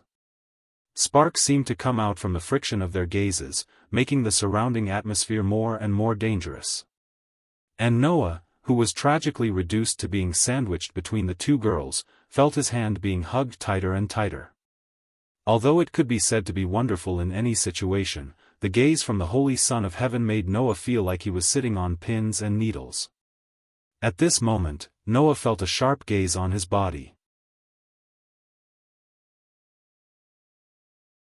Chapter 21-25. When that sharp gaze was directed at Noah, Noah was stunned. Because Noah, with his superior perceptive ability, could clearly feel that in that sharp gaze, there was a chilling negative emotion. That kind of negative emotion was the same as the hatred of Noah's bodyguard, or even worse. Immediately, when Noah was stunned, that gaze suddenly disappeared. Noah suddenly frowned, raised his head, and looked forward. There, the two men who were talking to Wei Weaver were both looking at Noah. However, the two's expressions were completely different. The young man in the suit had a smile on his face and gave Noah a refreshing expression. The middle-aged man in the military uniform had a straight face. He looked at Noah as if he was looking at a playboy. Even if he didn't show any disgust, the displeasure in his eyes was quite obvious. Under such circumstances, Noah narrowed his eyes and looked at Sheng Tianzi. Sheng Tianzi, can I trouble you to introduce them to me? That one sentence completely washed away the comical atmosphere around them. Mugging and Wei Weaver realized what kind of situation they were in and quickly let go of Noah's hand. Sheng Tianzi coughed, stepped forward, and said to Noah, Mugging, and Rentaro, "Let me introduce them to you." Then, Sheng Tianzi looked at the middle-aged man in the military uniform. This is the Supreme Commander of the Tokyo Self-Defense Forces. He is responsible for leading the self-defense forces. This time, he is in charge of the posts and patrols around the embassy. I am Soma Muneshi. The middle-aged commander said in a sarcastic tone. Thanks to Sheng Tianzi's kindness, I am the commander of the self-defense forces. I have heard of your names a long time ago. It's really an eye-opener for me to see you here with a playful attitude. Needless to say, who Soma Muneshi was referring to. At that moment, both Mugging and Wei Weaver showed a somewhat awkward expression. They couldn't help but look at each other, then they snorted and turned their heads away. The hatred between the two of them was indeed unusually high. Seeing that the atmosphere had become dangerous, Elysian Son of Heaven seemed to want to smooth things over, and introduced another person. This is the police of the Tokyo Metropolitan Police Department. He is responsible for leading the relevant personnel of the police department to protect the safety of the representatives. Hello. The young man in the suit smiled politely at everyone. I am Toshiro, please take care of me. That candid performance gave everyone a good impression. Compared to Xiangma Zongxiong, his attitude was like heaven and earth. Looking at the young man who called himself Toshiro, Mugging and Rentaro both seemed to have thought of something important and stood up in surprise. Mugging-san. Rentaro looked at Mugging in surprise. This person can't be you. Mugging also looked at Cupboard Tuolang with surprise and uncertainty, and asked with great uncertainty. Is it really you? Mr. Toshiro? You finally remembered me? Cupboard Toshiro smiled happily. I thought Tomato-san had forgotten about me. How could that be? Mugging quickly shook her head and smiled apologetically. Sorry, it's just that I haven't seen you for a long time, so I didn't think of you. That's good. Toshiro was relieved. I thought Tomato-san had really forgotten about me, then I would be very sad. You must be joking. Mugging showed a rare embarrassed expression. Seeing Mugging like this, Rentaro's expression became a little unhappy. Noah's heart skipped a beat. It seems that Mugging and Rentaro both know this police officer called Toshiro. With this thought in mind, Noah didn't ask Mugging and Rentaro anything on the spot. Instead, he nodded to Soma Muneshi and Toshiro. I'm Noah Doria, I was a little rude just now, please don't take it to heart. Humph, Soma Muneshi snorted and didn't say anything. How could that be? Toshiro responded to Noah in a friendly manner. Tomato-san and Tomato-san's relationship has been so good since young, and you haven't seen each other for so long, you must miss each other very much, right? Who has a good relationship with this guy? Mugging and Unweaver didn't hesitate to speak at the same time, then they glared at each other and shouted at the same time. Don't copy me. Watching this scene, Ryutaru began to sweat. Even Toshiro of the cabinet could only smile wryly. Soma Muneshi seemed to have had enough and shouted angrily. Enough. If you think this is a place to hold a party, then go back. Xiangma Zongxiong's roar gave everyone a fright. Even Noah narrowed his eyes and looked directly at Soma Muneshi. Commander Soma. Seiko looked at Soma Muneshi in shock. What are you doing? Lord Seiko, forgive me for not being able to recognize this group of brats. Soma Muneshi said coldly. This is a serious international meeting place, and now that representatives from all over the world are gathered here, it is no doubt an honor for our Tokyo region, but this group of brats is fooling around in such a serious place, I really can't stand it anymore. You. Mugging and Unweaver's face suddenly became a little ugly. Admittedly, in such an occasion, Mugging and Unweaver's quarrel was a bit ridiculous, but Soma Muneshi's words were too harsh, right? Seiko frowned, and when he was about to say something, he was stopped by Noah. Commander Soma, right? Noah looked at Soma Muneshi. I'm sorry, my representative was a bit ridiculous, I apologize on his behalf. Hearing this, Xiangma Zongxiong revealed a mocking expression. Just as he was about to say something, he was interrupted by Noah. However, Commander Soma. Noah said indifferently. I have to give you a warning. Warning? Soma Muneshi's eyes widened, and he was so angry that he laughed. You're warning me? What? Am I not qualified to warn you? Noah looked at Soma Muneshi with a smile. You seem to think that we are the family members of the Holy Son of Heaven. You keep calling us little brats. But I have to remind you that the so-called serious international conference in your eyes is held for my guild. Have you forgotten? Soma Muneshi opened his mouth, and only then did he suddenly realize. That's right, these people in front of him were not Seiko's subordinates, nor were they residents of Tokyo. In addition to Unweaver, Noah, Mugging, and Rentaro all came from Fairyland, and they were the top management of Fairy Tail. This time, the international conference was held because of Fairy Tail.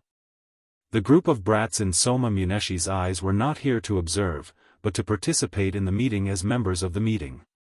We were invited to participate in this international meeting, logically speaking, we are guests, but is this how your country treats guests?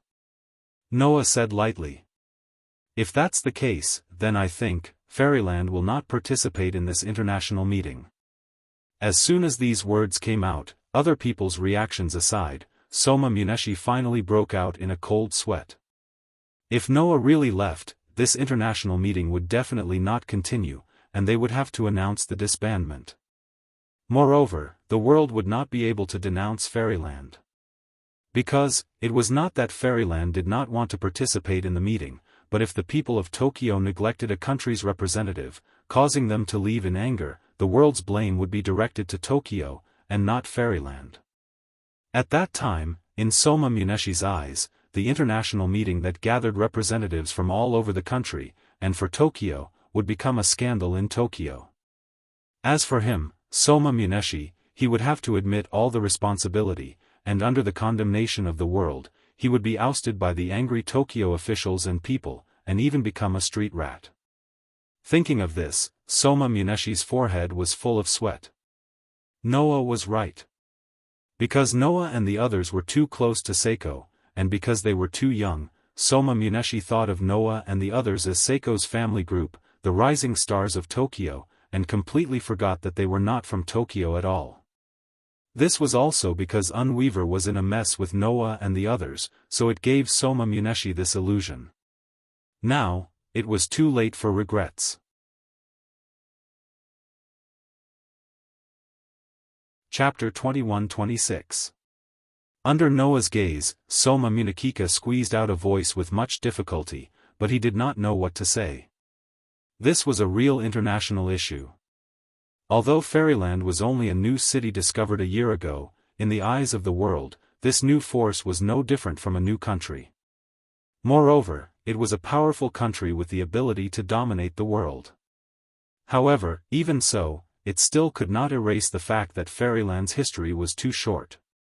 Even the guild that traced the origin of Fairyland, Fairy Tale, was just a civilian organization founded by Noah 4 or 5 years ago. Its history was too short. Therefore, many people would subconsciously ignore the fact that Fairyland was a force that was not weaker than a major country, and instead treated it as a civilian guild. Soma Munekica also made the same mistake. In addition, Noah, Mugang, and Rentaro were all once part of the Tokyo area. As a result, the commander of the self-defense forces subconsciously treated Noah and the others not as guests, but as a group of newcomers in the Tokyo area. Therefore, Soma Munekica put on airs. Unfortunately, he put on airs against the wrong people. Now, the commander of the self-defense forces was undoubtedly in a difficult situation. Under such circumstances, one person stood up. "I'm really sorry, President Noah." Toshiro quickly bowed and apologized to Noah. "Commander Soma, it's just that today's international conference is too important, and there is no room for mistakes, so he was too nervous and caused this discourtesy. Please forgive Commander Soma." With that said, Toshiro even winked at Soma Munekica. Soma Munekica finally reacted, gritted his teeth, and spoke with some reluctance. "I'm sorry, I was rude, please don't take it to heart." Mugang and Unwoven's expressions looked a lot better after seeing Soma Munekica apologize.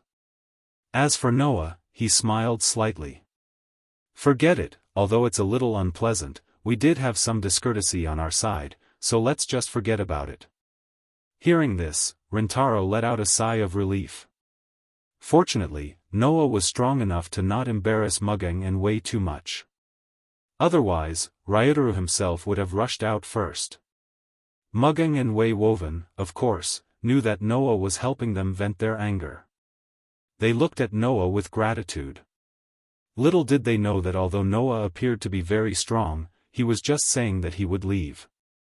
Of course, in this way, Noah could use this excuse to leave directly and not participate in the meeting to avoid being targeted by countries around the world. However, as mentioned before, Tokyo would definitely bear all kinds of responsibilities. At that time, Soma Munehide's downfall would be a small matter. After all, he had spoken rudely, so he deserved it. However, as the ruler of Tokyo, Sei Tianzi would also be criticized. Noah could ignore the accusations he suffered in Tokyo, but he couldn't ignore his lover being accused by others. Therefore, Noah was just saying it to scare Soma Munehide. He wouldn't really leave directly. In this regard, Sei Tianzi himself was the clearest. He smiled at Noah and immediately said to Toshiro and Soma Munehide, "The two of you are leading the Metropolitan Police Department and the Self-Defense Forces respectively. Both of you are responsible for the safety of this international conference. Because of the scale and importance of this international conference, I understand that the two of you must be somewhat nervous, but you must not neglect the foreign representatives because of this, understand? Yes. Toshiro and Soma Munhide bowed their heads. Good. Sei Tianzi nodded. Then, the two of you can go out and continue with your work. Toshiro and Soma Munhide bowed to everyone one by one and then left the room. Phew, only then did everyone heave a sigh of relief as if they had relaxed a little. Really, what kind of person is that person? Mugang said rather unhappily. I didn't offend him. To be precise, we didn't offend him, but he offended us. Wei Ji raised the iron fan in her hand and covered the lower half of her face and laughed. Although he's the commander of the self-defense forces, he's too arrogant. Shouldn't we teach him a lesson? Don't mess around. Rentaro quickly warned. I know that your Sima family is now a big family in Tokyo, but it's your fault. It's a bit unreasonable to seek revenge. Why would I? Wei Ji suddenly turned her head. I was just joking. Ha ha ha. Like hell I'll believe you. Mugang and Rentaro both cursed in their hearts. However, that Soma Munhide was indeed a bit arrogant. Letting Wei Ji teach him a lesson might not be a bad thing. Although Soma Munhide was the commander of the self-defense forces, Wei Ji had many ways to deal with him. After all, today's Sima family was different from 3 years ago. They were no longer just a weapons company, they were also deeply involved in politics. Don't forget, 3 years ago, it was because the Sima family replaced the Tentong family's position and took over the Tentong family's position. That's why the Tokyo region didn't fall into a state of political paralysis and the Tentong family was completely removed. Therefore, today's Sima family was almost equivalent to the Tentong family's position in Tokyo. However, the Tentong family had a Tentong chrysanthemum as an assistant to the Holy Son of Heaven. Their position was more stable and their influence in politics was greater. Although the Sima family didn't have an assistant to the Holy Son of Heaven, the influence of the weapons company in Tokyo was just enough to fill the gap. It was because of this that Wei Ji appeared here. Toshiro Kanejima was responsible for leading the Metropolitan Police Department's police to protect the safety of the world's representatives. Soma Munhide was responsible for leading the self-defense forces guards to set up a heavy defense line in the embassy. Wei Ji was responsible for leading the various senior officials in Tokyo. She was responsible for welcoming guests, taking care of them, preparing meals, and various other chores. In other words, the above 3 people were directly in charge of this international conference and were under the command of the Holy Son of Heaven. The only thing he didn't expect was that Soma Munhide would suddenly go crazy and even scold Wei Ji. Perhaps it was because the self-defense forces had a considerable rejection of the police, so Soma Munhide's attitude towards Noah's group was so bad that he thought Noah's group was a small police company. That's right. Noah looked at Mugang and Rentaro. That Toshiro Kanejima, do you know him? Mugang and Rentaro suddenly became a little hesitant. On the contrary, Wei Ji gave a mischievous smile and directly stated the reason. Of course I know him. Mugang and Kanejima were originally engaged. Engaged? Noah was stunned. Betrothed? Mugang and Kanejima were engaged? In other words, the two of them were engaged in a relationship? Do you understand? Little Noah. Wei Ji was like a judge pronouncing a sentence as she closed the iron fan in her hand and pointed at Mugang. Undoubtedly, this person is half a married woman, but she still clings to you and deceives your feelings. Her goal is to become the acting president of Fairy Tale. An unexpected conspiracy theory appeared.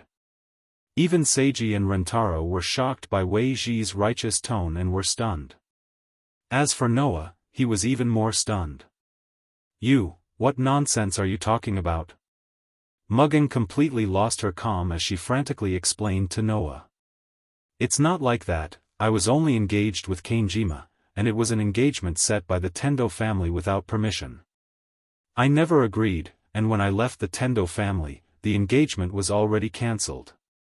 Perhaps because Mugging was too desperate to explain, her face turned red as she screamed. I'm still a virgin. As soon as she said this, the whole room was silent. The Holy Son of Heaven felt as if he had been stabbed by these words. His face turned red.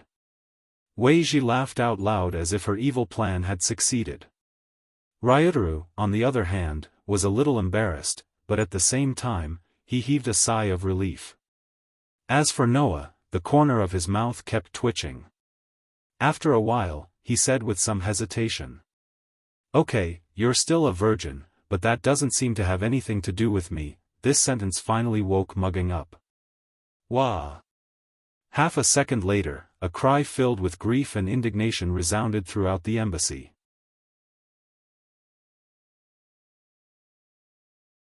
Chapter 21-27. In the corner of the lounge, Mugging sat with her head lowered. Her face was covered by her long bangs, but she gave off the feeling of someone who had given up on herself. About that. Ryutaru seemed to be unable to bear it. He cautiously asked Noah, who was beside him. Are you sure you don't want to comfort Mugen-san? How am I supposed to comfort her? Noah said helplessly. Right now, whenever Mugging sees my face, she'll be reminded of the embarrassing incident. If I go over to comfort her, I'll only be adding insult to injury. Then what should we do? Ryutaru asked helplessly. Are we just going to leave her like this? Isn't it better to just leave her be? Wei Weaver said with a smile. It's just a Mugging. Just let her be. I'll get little Noah to pick it up later. What do you mean pick her up? Noah was speechless. Mugging isn't my pet, is that so? Wei Weaver said in surprise. If Mugging didn't become your pet, how could she have gotten to where she is now? Noah and Ryutaru both laughed dryly. The eldest daughter of the Sima family was indeed a devious person. By the way, don't you have to work? Ryutaru quickly changed the topic. You're in charge of all kinds of chores. There should be a lot of things for you to do, right? The basic work has already been arranged. My remaining job is to deal with any unexpected situations and maintain contact with my subordinates. Wei Weaver said calmly. Originally, I should have accompanied the Holy Son of Heaven to visit the representatives of the various countries and greet them. However, the Holy Son of Heaven asked me to stay behind and went to greet the representatives by himself. Hence, I had nothing to do. Is that okay? Ryutaru frowned. Since they're representatives from all over the world, they're definitely not simple characters. Isn't it too risky for Lord Shungzi to deal with those cunning people alone? Now is just the stage of testing each other. The most important thing is the conference.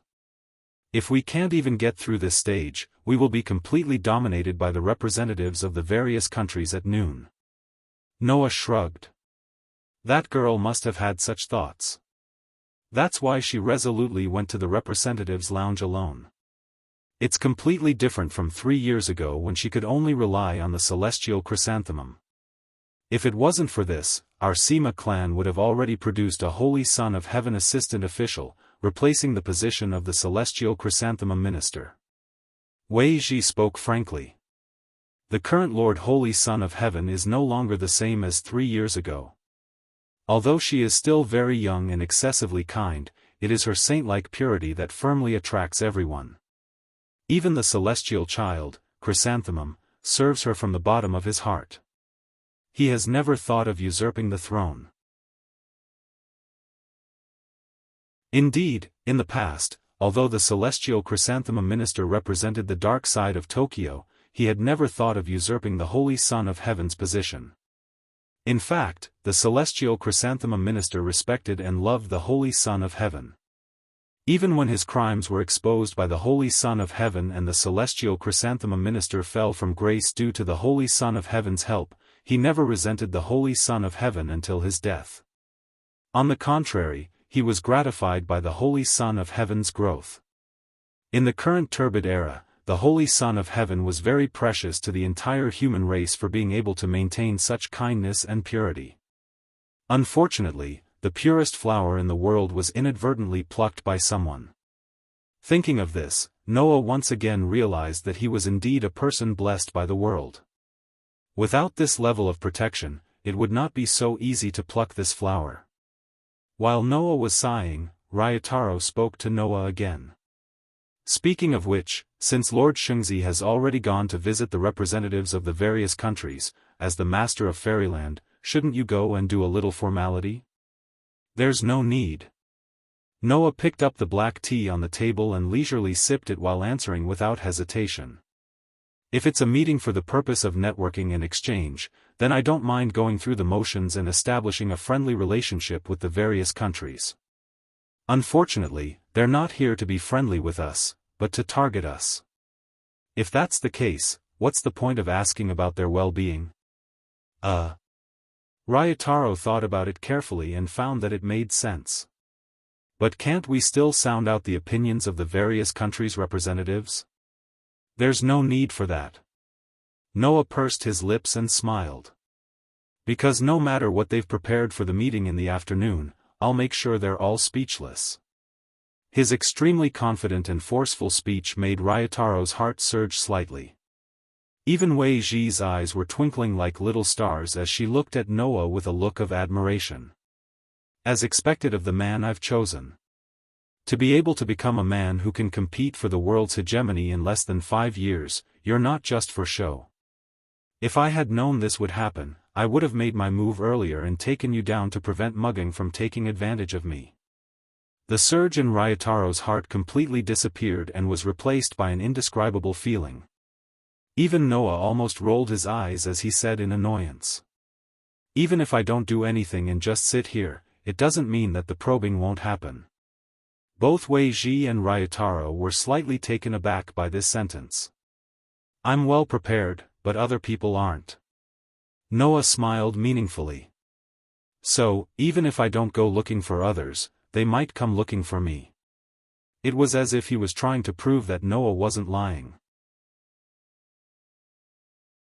In the next second, there was a knock on the door. Wei Ji and Ryotaro immediately reacted and focused their attention on Noah. Noah was still drinking his tea as he nodded at Ryotaro. Ryotaro immediately stood up, stepped forward, opened the door, and walked out. After a while, Ryotaro came back in and looked at Noah with a serious expression. Noah asked when he saw the situation. Who is it? Ryotaro was silent for a moment before he spoke. Chiwoo Myunsuk. Noah raised an eyebrow, then smiled. I didn't think he would want to contact me. I thought he would never want to see me again. After all, Noah was the one who made this dictator fall. It must have left quite a scar in his heart. But that guy's got the guts. Noah put down his teacup and said. Let him come in. Rentaro immediately nodded, turned around, and walked out again. Noah. Mugging finally recovered from the shock and came to Noah's side. Don't worry. Noah said calmly. 3 years ago, I had him under my thumb. 3 years later, I can do the same. Mugang's expression softened. He nodded and stood behind Noah. Not long after, Ryotaro opened the door and walked in with a person. That person was naturally Chiwoo Myunsuk. After 3 years, Chiwoo Myunsuk still gave off the same imposing aura as before. He was like a lion that was ready to devour its prey at any moment. However, 3 years ago, when they first met, Chiwoo Myunsuk only regarded Noah as the leader of a police organization with some ability. Every word he said was filled with extraordinary arrogance. Today, Chiwoo Myunsuk no longer had the same arrogance as before. The moment his eyes met with Noah's, his expression immediately became serious. Long time no see, President Chiwoo, Noah said with a faint smile. I haven't seen you for 3 years. It seems that your body is still as strong as before. After all, it wasn't easy for me to survive from your hands, Chiwoo Myunsuk said in a self-deprecating manner. If I die so casually, wouldn't that be very disrespectful to you? I don't think so. Noah spread his hands. After all, there's a distance between Fairyland and the Osaka area. The mountain is high and the emperor is far away. It's not easy to do anything. On the contrary, there should be many people in the Osaka area who hate President Chiwu Myunsuk. I wouldn't be surprised if someone succeeded in venting their anger. Unfortunately, other than you, I've never been defeated by anyone. Chiwu Myunsuk narrowed his eyes.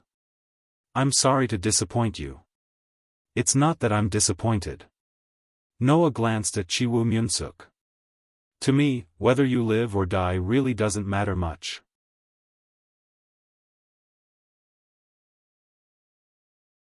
Chapter 21-28. Just like 3 years ago, the beginning of the conversation between Noah and Chiwu Zhongshuan made the atmosphere extremely dangerous. The sinister atmosphere made Mugang and Rintaro's faces tense, while Meiji was secretly nervous. Under such circumstances, Noah and Zhongshuan looked at each other, one with a smile on his face, the other with an awkward expression. It was clear who had the upper hand. Seeing the atmosphere of the entire lounge become extremely heavy, Wei Ji seemed to want to break the deadlock. She coughed and stood up. Hello, President Zhongshuan. I haven't greeted you in a long time. The daughter of the Sima family? Zhongshuan turned his gaze and looked at Wei Ji. After looking at the kimono beauty in front of him for a while, he smiled unrestrainedly. I heard that your Sima clan has completely replaced the Tian Tong clan's position in the past. That's really worth celebrating. Thank you for the compliment. Wei Ji smiled sweetly. This time, it is also thanks to the Holy Son of Heaven that Wei Ji has the opportunity to serve the representatives of various countries. I am deeply honored. You're quite a sweet talker. No wonder the old man of the Sima family is assured to give you the political and commercial rights. At least on the surface, you're quite good. Zhongshuan said with a sarcastic tone. Also, you seem to have a good relationship with Fairyland. After all, if it weren't for President Noah, our Sima family wouldn't have today's status. Wei Ji knows how to repay kindness. Wei Ji replied unhurriedly. Besides, the Tokyo region and Fairyland are allies. As the Holy Son of Heaven's assistant, Wei Ji naturally has to have a good relationship with the leader of Fairyland. With that said, Wei Ji's tone changed. However, President Zhongshuan seems to have something to discuss with President Noah. It would be rude of me to stay here any longer, so I'll take my leave. After that, Wei Ji bowed to Zhongshuan, then glanced at Noah's direction. After seeing Noah nodding slightly, she smiled and left. Finally, only the rulers of Fairyland and Osaka were left at the scene. President Chiwu. Mu Gung was like Noah's secretary as he greeted Chiwu Zhongshuan. Please take a seat. Humph, Chiwu Zhongshuan snorted, but he followed Mu Gung's instructions and sat opposite Noah. Looking at Mugang and Rentaro, who were standing by Noah's left and right, Chiwu Zhongshuan said to the two of them. Back then, I never would have thought that the two brats left behind by the celestial Tong family would actually join the guild fairy tale. Furthermore, they even made such a big name for themselves. I guess I misjudged them. Hearing this, Mugang and Rentaro did not feel the slightest bit of joy at being praised. The two of them were no longer ignorant people. They wouldn't be deceived by such flowery words. Instead, they could clearly perceive the deeper meaning in other people's words. If even Mugang and Rentaro could sense it, there was no way Noah wouldn't know what Zimu Zhongshuan meant. 3 years ago, President Chiwu mentioned more than once that in order to fight for world hegemony, it was necessary to have a powerful force. For the sake of one's ambition, one must turn all the powerful guys into one's own pawns, right? Noah said casually. What? Has the president taken a fancy to Mugang and Rentaro? One is ranked 3rd in the IP ranking, and the other is ranked 7th. These two can be ranked in the top 10. Of course, I want them. Chiwu Zhongshuan stared at Noah. In this era, great power can decide everything. Only the side that has greater power can obtain the hegemony of the world. As the leader of fairy tale, you should understand this better than I do, right? Oh. Noah pretended to be confused. What do you mean? Are you trying to play dumb? Chiwu Zhongshuan said sarcastically, with a hint of jealousy in his tone. Now, who doesn't know that you have the ability to obtain the world? You've easily gotten what I've always wanted, haven't you? I'm even beginning to suspect that the reason you created fairy tale back then was to prepare for the hegemony of the world. Chiwu Zhongshuan's words made Mugang and Rintaro frown slightly, with a little anger surging in their hearts. As the heroes who built Fairyland to its current scale, Mugang and Rintaro knew better than anyone why Noah was working so hard. How could this ambitious guy before them understand Noah? To Noah, world hegemony was the most boring thing. Noah's efforts all along were not for some boring world hegemony, but to save those children who were hated and rejected for no reason. The reason why the children in Fairyland could live so happily, and the reason why the cursed children all over the world could find shelter, was all because of Noah's gentleness. However, in the eyes of others, Noah's gentleness had always been a conspiracy with a purpose. The rulers of many countries all over the world believed that the reason why Noah created a fairy tale, built Fairyland, and provided shelter for the cursed children was to obtain the power of the cursed children and achieve his goal of world domination. No one would believe that a person would spend so much effort to do all this out of pure kindness. In this regard, as the acting president and tour group leader of Fairy Tale, Mugang and Rintaro could understand it best. This was because Mugang and Rintaro had also been questioned by others more than once, believing that the two of them helped Noah out of ambition, creating Fairyland, and working hard for Noah until their deaths. Who would have thought that? The reason why Mugang helped Noah without asking for anything in return was because Noah had helped her avenge her parents' death, and also gave her a new meaning in life, to not fall into the demonic path and become a person who could live under the sun. The reason why Rintaro helped Noah without asking for anything in return was because he and Noah were like-minded. Noah also wanted to save the cursed children, and also gave Rintaro the opportunity to save the world, defeat the protogut animals, and uphold justice. Therefore, Noah was indebted to both Mugang and Rintaro. In the hearts of Mugang and Rintaro, there was friendship toward Noah, gratitude toward Noah, and even admiration for Noah. However, there was a saying that went, "Measure the heart of a gentleman with one's own yardstick." Undoubtedly, there were some petty people who were extremely unforgiving, but were unwilling to believe that others were magnanimous as well. This referred to people with ulterior motives like Chiwu Zhongshuan. Did you think that just because you wanted to dominate the world, others had to do the same? President Chiwu, Mugang couldn't help but say. Dominating the world isn't as attractive as you think it is. That's right. Rintaro didn't hide the mockery in his voice. At least, that's how it is for us. Is that so? Chiwu Zhongshuan glanced at Mugang and Rintaro, then looked at Noah, who was quietly sipping his tea. Have you really never thought of dominating the world? The entire place fell silent. Under Chiwu Zhongshuan's gaze, Noah slowly raised his head, his expression extremely calm. If the whole world is filled with people like you, then I should really consider whether it's time for me to dominate the world, Noah said calmly. Otherwise, the world will really become a foul and stinky place. You. Chiwu Zhongshuan was immediately provoked, his fists clenched tightly. Noah spoke as if he hadn't seen anything. If you're here to confirm whether or not I have the intention of dominating the world, then are you satisfied with my answer? Chiwu Zhongshuan glared at Noah, his tightly clenched fists slowly unclenched. I admit that I underestimated you back then. I didn't expect you to be able to surpass me in just a few years, Chiwu Zhongshuan said in a low voice. However, I won't admit defeat just like that. With that, Chiwu Zhongshuan stood up and left. Looking at Chiwu Zhongshuan's back, Noah fell into deep thought.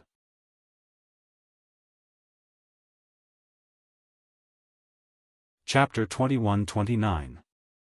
With Chiwu Zhongshuan's departure, the entire lounge returned to a state of silence once again. Mugging and Rentaro had been watching Chiwu Zhongshuan's departure until he disappeared from their sight and the door was slammed shut. Only then did they retract their gazes and look at each other. Soon after, Rentaro spoke first. "That guy is still as annoying as before." Rentaro was no stranger to Chiwu Zhongshuan. In the past, when he was in the Tentong family, Prime Minister Chrysanthemum Tentong had groomed Rentaro as a politician. Because of that, Rentaro had been to all kinds of occasions and had naturally met Chiwu Zhongshuan.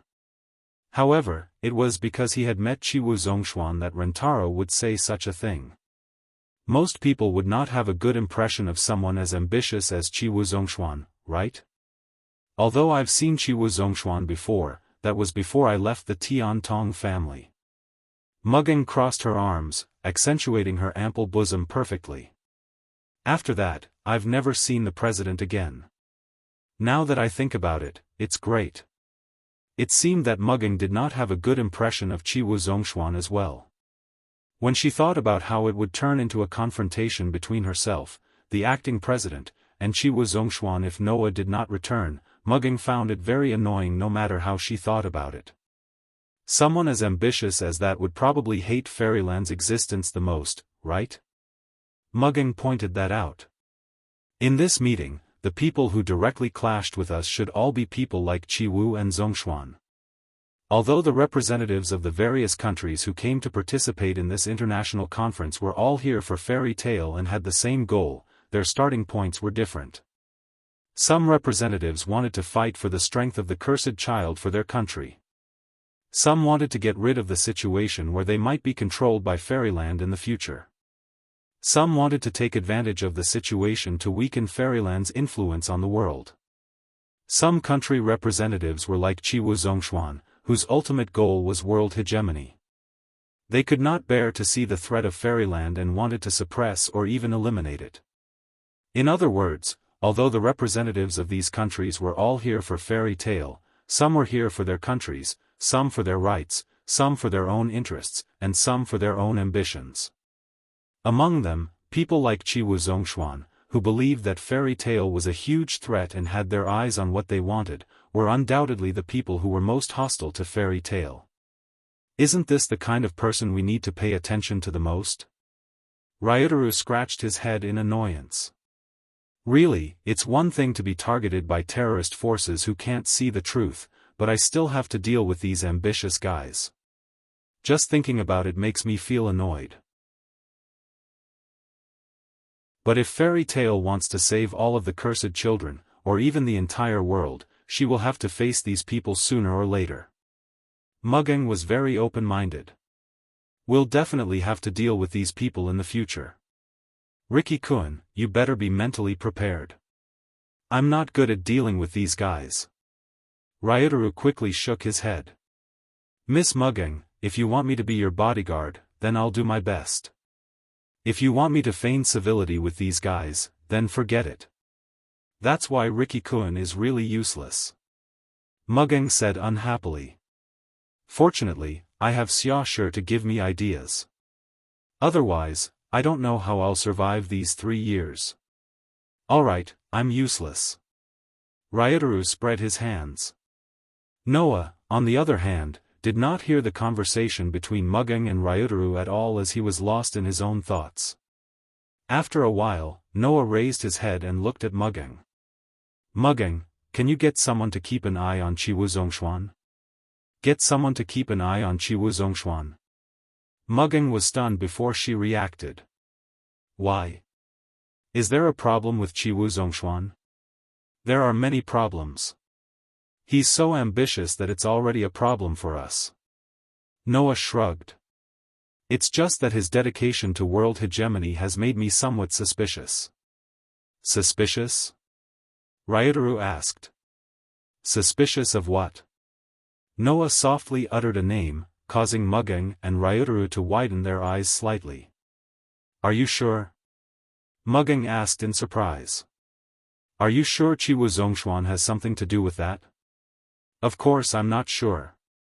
Noah laughed. If I were sure, then I wouldn't have asked you to get someone to keep an eye on him. It's just my suspicion. You're suspicious? Ryotaro pondered. Now that you mention it, I think it's possible. Although there are ambitious guys everywhere, Chiwu Zhongshuan's desire for world domination is stronger than anyone else's. Mugging turned her gaze to the door as if she could see Chiwu Zhongshuan's back. She suddenly smiled. If that's the case, then let's get that guy to do it. That guy? Ryotaro was stunned at first, then he seemed to know who Mugging was talking about. Are you going to let him keep an eye on Chiwu Zhongshuan? After all, that guy has met Chiwu Zhongshuan many times, so he's more familiar with Chiwu Zhongshuan than anyone else. Mugging smiled. Let him keep an eye on Chiwu Zhongshuan. Hearing this, Noah could not hold back his curiosity and asked. Who's that guy? The person who used to take care of us. Mugging said mysteriously. When we left Tokyo and moved to Fairyland, he didn't come with us.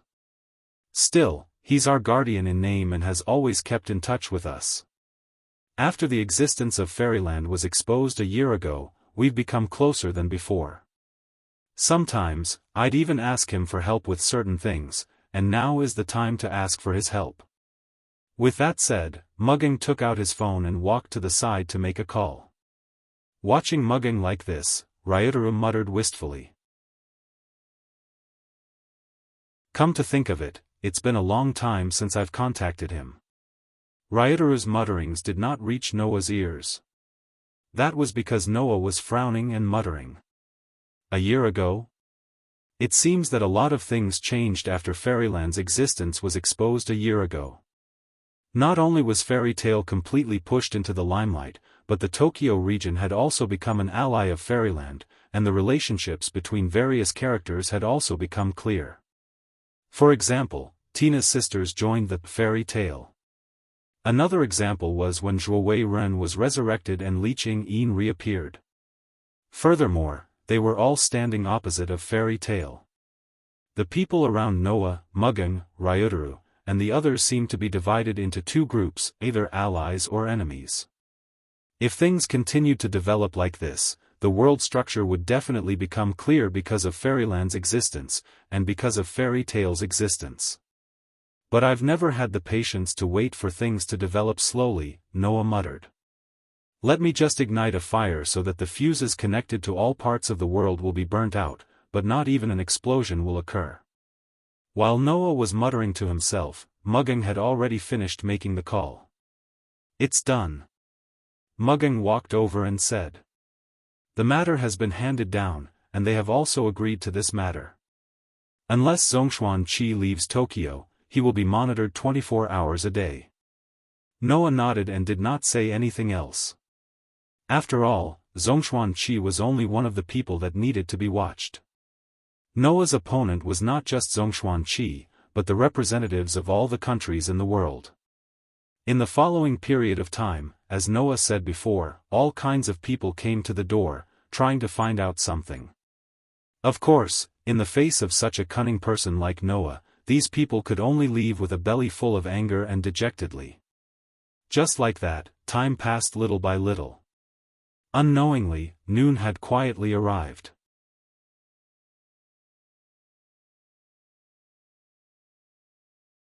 Chapter 2130. In the very center of the embassy, there is a very spacious conference room. This conference room, until recently, was used to exhibit the famous objects of the Tokyo area. It played the role of a museum, showing the essence of the Tokyo area to the ambassadors of foreign areas. It wasn't until the countries of the world proposed a meeting and the location was chosen in the Tokyo area that the Holy Sun temporarily renovated this hall into a conference room. At this moment, in the conference room, a round table was placed in the center, sitting in the middle of luxurious chairs. The door of the conference room was open, and two guards wearing the uniform of the Holy Residence Guard stood at the door. Representatives from all over the world were accompanied by guards to the conference room one by one, and only they entered by themselves. During the previous break, the representatives of all countries had already met each other. At this time, there was naturally no need for any greetings. After entering the conference room one by one, they directly sat down, and the seats began to be occupied one by one. After the appearance of protozoa, the world's population declined sharply, and most countries were completely destroyed by protozoa, disappearing in the long river of history. Under such circumstances, it is reasonable to say that the number of representatives of countries present should not be many. However, from the beginning, the number of representatives of countries has been increasing, occupying one seat after another. By the time there were only 2 seats left in the audience, the number of representatives of countries present was already close to 100 people. Why are there so many people? Could it be that all countries in the world sent multiple representatives? Of course not. In fact, if you think about it carefully, you will understand. Just like in the past, Japan is now divided into a total of 5 regions: Tokyo, Osaka, Sendai, Sapporo, and Boto.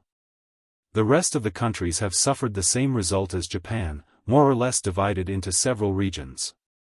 It is precisely because of this that in this world, the units of countries are not like before, basically divided by continents, but divided by regions.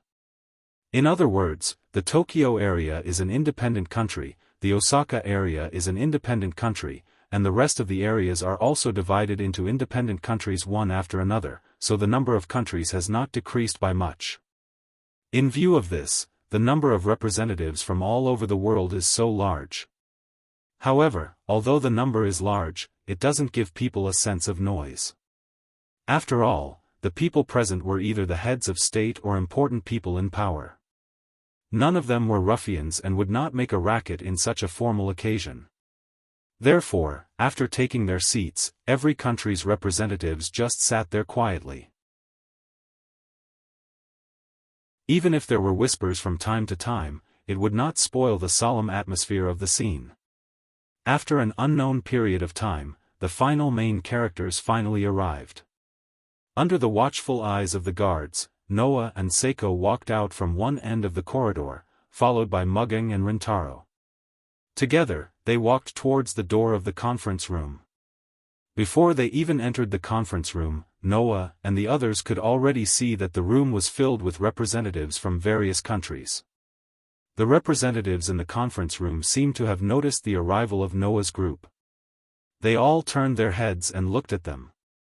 Their eyes were all focused on Noah, Seiko, Mugging, and Rintaro. Suddenly, other than Noah, Seiko, Mugging, and Rintaro's hearts tightened. Their expressions involuntarily became serious.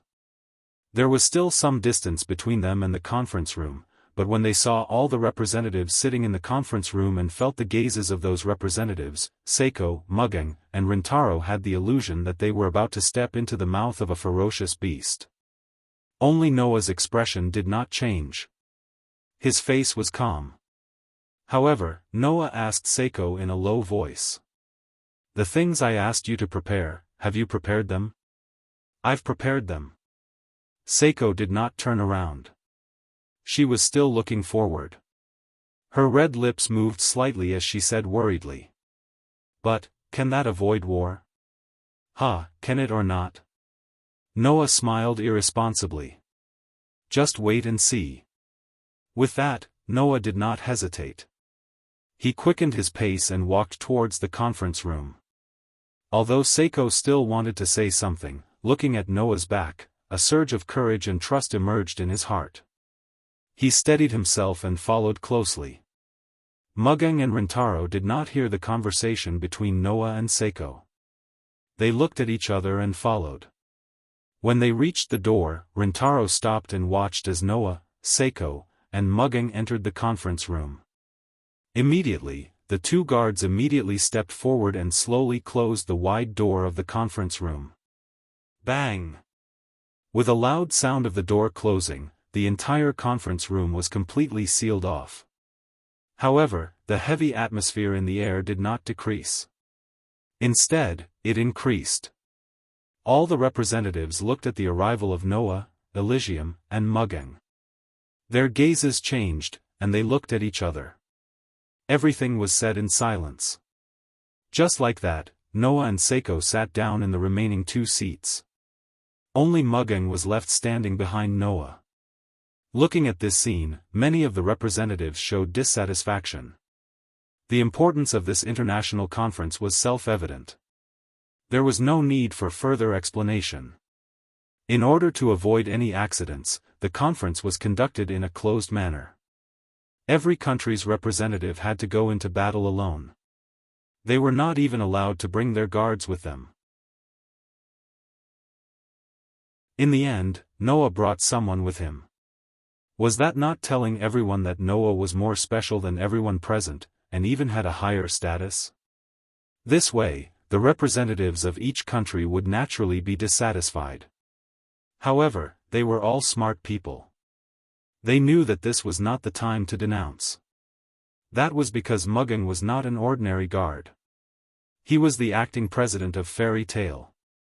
Although after Noah's return, the biggest voice and decision-making power in Fairyland was Noah's, as Noah's spokesperson for the past 3 years, Mugang's existence had long been known by everyone. His reputation was comparable to the mysterious hermit.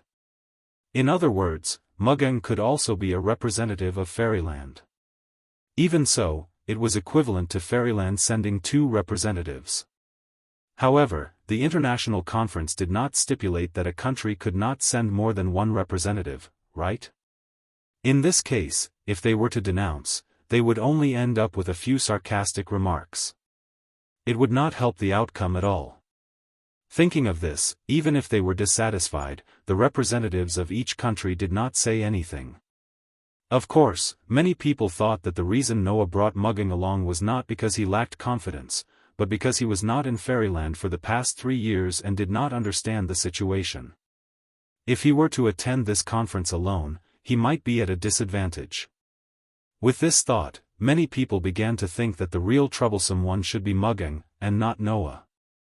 Only some people knew that Noah was far more terrifying than Mugang. For example, Chiwu Zhongshuan. The opponent this time is not the brat from the Tentong family, but that terrifying cursed child Shelter. That was Chiwu Zhongshuan's thought. Just as the representatives of each country were secretly observing Noah and Mugang with various thoughts in their minds, Elysian Sun stood up. First of all, I would like to express my gratitude to everyone here. Elysian Sun bowed. Thank you all for gathering in Tokyo today and choosing us as the venue for this international conference. In the name of the ruler of Tokyo, I swear to you that I will ensure the fairness of this conference and maintain the order of the conference. I hope you can cooperate with me. After that, Elysian Sun raised his head and said so. This conference has gathered all the countries in the world today. Almost all countries have sent representatives to participate in this conference. This is a grand event that has never happened since the beginning of the Protozoa War. Here, I sincerely hope that this international conference can promote exchanges between countries, speed up the connections and relationships between countries, and make humans more united, contributing to the eradication of the protozoa and the restoration of human territory. Elysian Sun said these words in a sincere tone. Then, in the name of the ruler of Tokyo, Elysian Sun, I declare. The first international conference officially begins.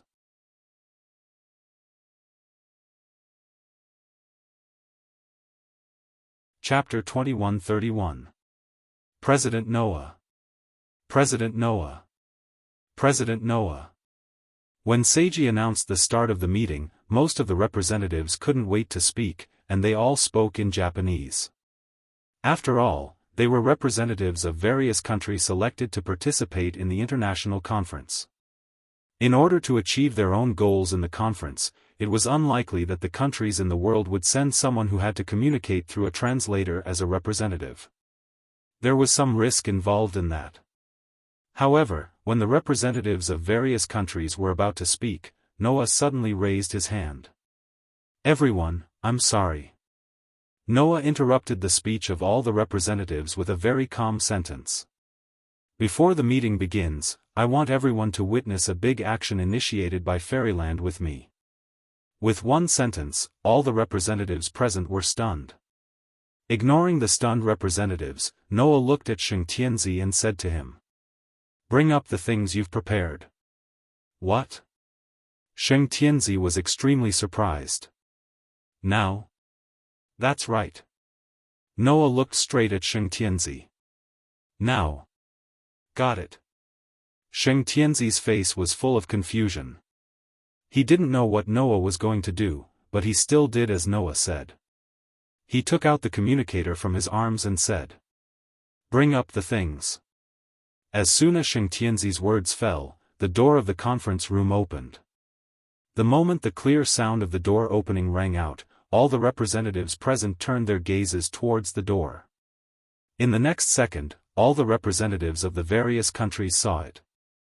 Two guards of the holy abode pushed a cart with a large LCD screen on it and came in from the door. Seeing this scene, all the representatives looked at each other in dismay. What are they going to do?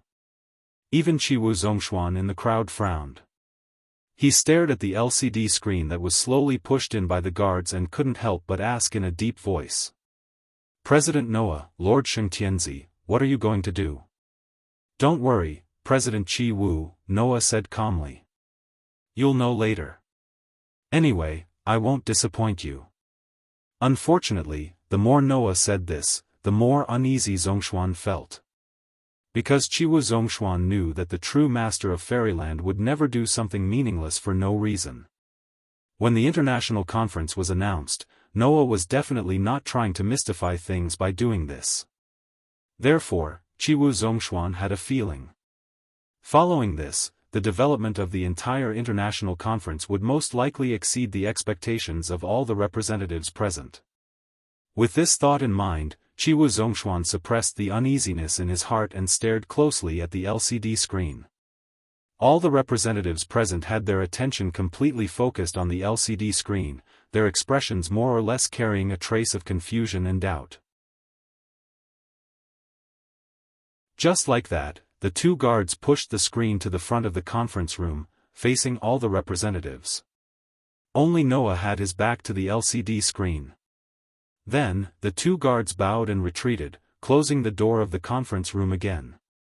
It was only then that Noah stood up, looked around at all the representatives present, and said, "Next, I'm going to show you an annihilation operation launched by Fairyland alone." An annihilation operation? The representatives were shocked. What does this mean? Could it be that Fairyland was preparing to attack a nation?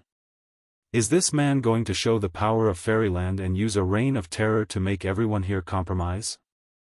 All of a sudden, all the representatives of the various countries were filled with fear.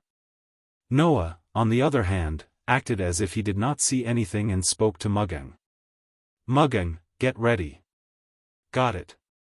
Muggeng seemed a little surprised, clearly not knowing what Noah was planning. However, before the conference began, Noah did ask her to make some preparations.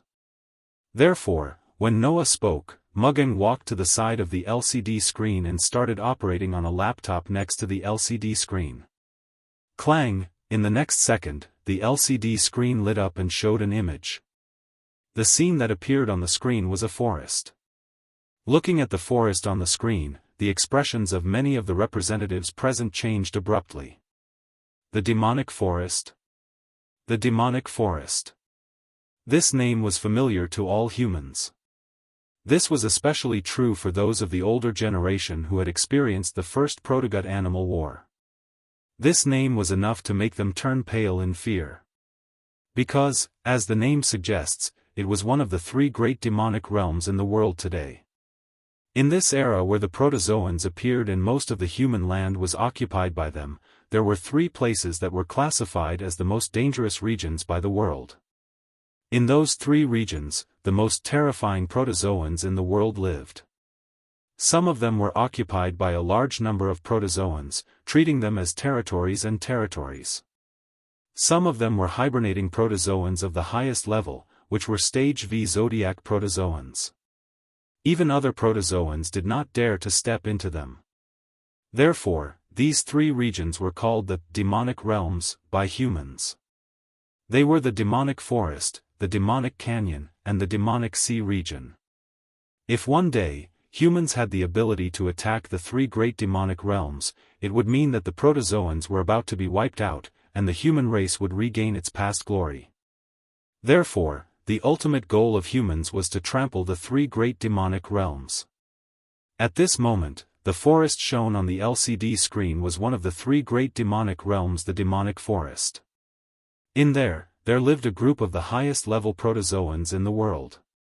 The protozoans in this forest were at least stage 3 protozoans. Moreover, the regeneration ability of these protozoans was almost all above stage 2, so they were not monsters that could be eliminated by simply relying on the rhenium metal. As for the protozoans living in there, their number could definitely be described as tens of thousands. Tens of thousands of protozoans with the lowest stage 3 protozoans. Moreover, their regeneration ability was above stage 2, and could not be completely eliminated by the rhenium metal alone. If such a forest couldn't be called the demonic realm, then what was the demonic realm? As the representatives of the various countries looked on in shock, Mugging, who was operating the laptop, spoke. What everyone is seeing now is an image captured by our Fairyland's artificial satellite, and it's a live broadcast. As soon as he said that, not only the representatives of the various countries around the world, but even the Holy Sun's expression changed slightly. Among the 11 stage V protozoans known as the Zodiac, one of them was called Sagittarius. It was a protozoan that possessed extremely rare long-range attack means, and its danger level was far above the other stage V protozoans. When this protozoan first appeared in people's sight, it did something that caused great losses to the entire human world. That was, most of the artificial satellites launched into outer space by various countries around the world were shot down by Sagittarius. Today, Sagittarius was still a huge threat to the artificial satellites created by humans, making artificial satellites extremely precious. Artificial satellites that could be successfully launched into space and survive had practically become living fossils. He did not expect that Fairyland would have the ability to launch artificial satellites into outer space and even successfully preserve them after just 3 years of being established. This made all the representatives of the various countries realize that it was not just strength, but Fairyland's technological development was also not inferior to the major countries. Just as the various countries' representatives had such a thought, Noah's voice suddenly rang out. "All right, the operation is about to begin. Everyone, please pay attention to the screen." Hearing that, the representatives of the various countries present almost subconsciously raised their eyes and looked at the live broadcast on the LCD screen. Then, everyone saw on the screen that in one of the directions of the demonic forest, military helicopters were speeding in from the distance. When the military helicopters landed on the ground, one by one, people came down from the helicopters. These people were all 13 or 14 years old, little girls who were clearly underage. Obviously, they were all cursed children. On these cursed children, a sigil that resembled a fairy could be faintly seen. There was no need to explain the cursed children's affiliation.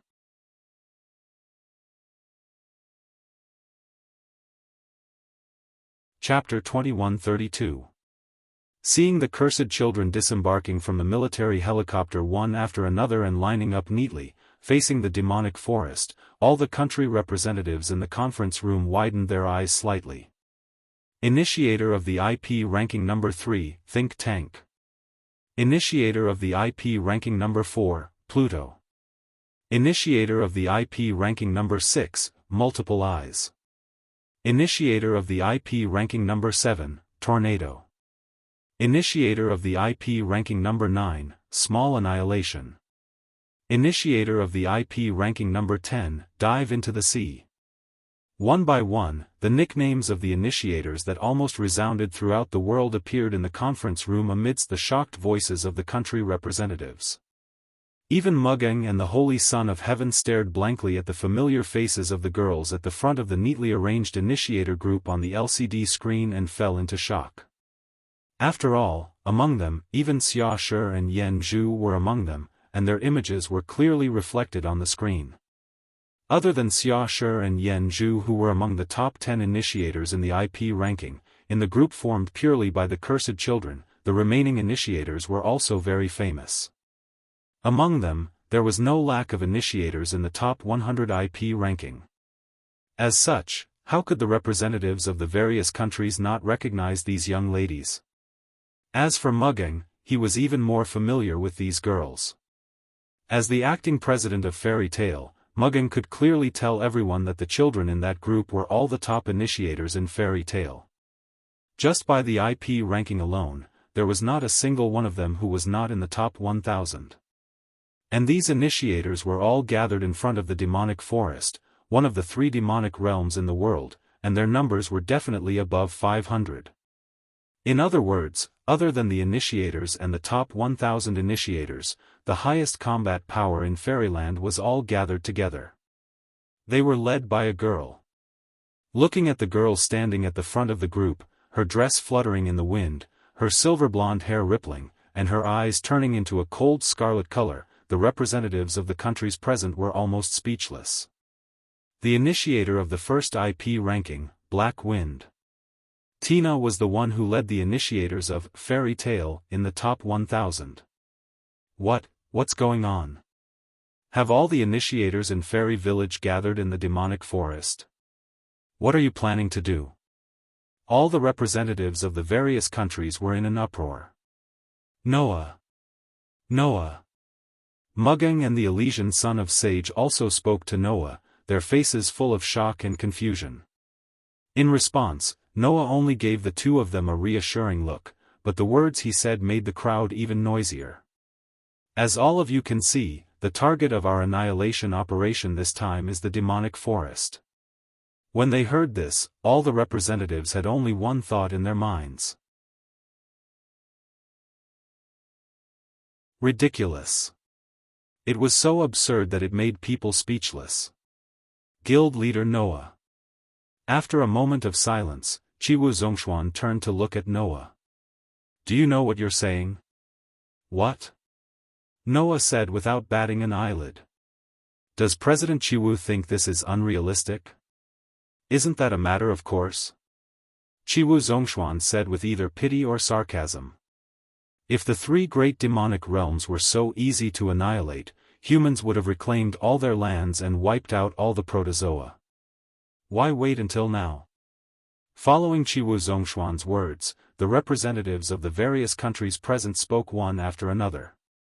Just as President Chiwu said, humans currently do not have the ability to invade the 3 great demonic realms.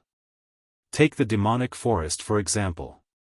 Even if we don't count the protozoa, they are at least stage 3 beings. If we only count the level of their regenerative ability, that is not something we can overcome with rhenium metal. It would be fine if there were only a dozen or 20 of those protozoa, but in the demonic forest, there are thousands of them. Although Fairy Village's combat power is astonishing, it is impossible to annihilate the demonic forest at this stage. Impossible. Absolutely impossible. That was the voice of the representatives of the various countries. It was not just the representatives of the various countries, even Mugging and the Holy Sun agreed with that statement. Although Fairy Village's lineup was astonishing, it was only a part of the current world. The 3 great demonic realms, on the other hand, were rated as dangerous places that would be difficult to conquer even if all the forces of the current world were gathered. After all, the protozoa there were not only extremely high levels, but also extraordinary levels of regenerative ability, making them very difficult to annihilate. No matter how powerful the initiators were, if they did not have the means to kill the protozoa, there was nothing they could do. That was proven by Noah's battle with Maxwell in the box. However, now, Noah wanted the hundreds of initiators in Fairy Village to conquer such a dangerous place? Impossible. Apart from Noah, that was what everyone present thought. At that moment, the representatives of the various countries had completely forgotten the initial purpose of this meeting. All of them were discussing and shaking their heads in denial. Noah.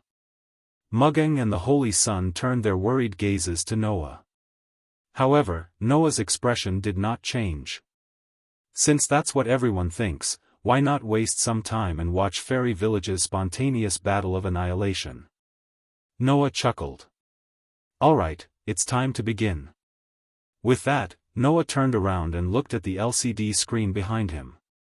The representatives of the various countries present looked at each other before turning their gazes to the LCD screen.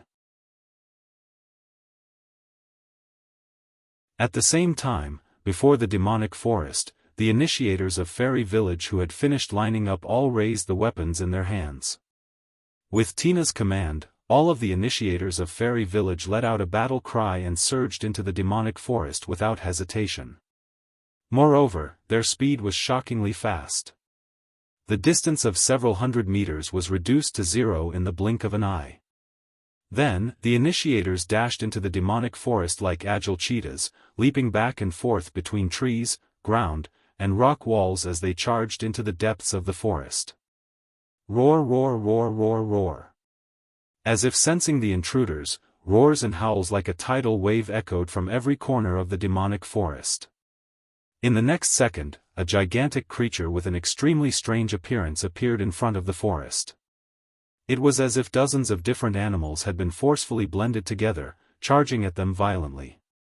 A Stage 4 protozoan. In the meeting room, a country representative shouted out the protozoan's level. As soon as they entered the forest, the initiators of Fairy Village were faced with a Stage 4 protozoan. The gigantic protozoan roared as it crashed through one tree after another, trampling on the ground as it charged forward like a ferocious beast. Against the Stage 4 protozoan that was charging at them in a grand manner, none of the initiators of Fairy Village showed any fear. Then, one of them charged out. Hiya! Dressed in a light one-piece dress and a jacket, Yen Zhu shot through the air like a flash of light. With a clear cry, she instantly arrived in front of the charging primitive gut animals. Then, a kick as quick as lightning was unleashed on Yen Zhu's foot. Bang! A heavy, muffled explosion resounded. The powerful kick unleashed from Yen Zhu's feet directly blasted the charging protozoa into pieces, turning it into a pile of minced meat that fell to the ground. After the minced meat wriggled a few times on the ground, it instantly became motionless. Yen Zhu, who landed on the ground, did not even look at the minced meat on the ground. Instead, she met up with the party that was advancing without stopping and continued to advance into the depths of the forest. The stench of blood filled the entire forest. Roar, roar, roar, roar. Roar, roar, roar, roar. Woo! As if the entire demonic forest was in a complete riot, the cries of the protozoan echoed everywhere.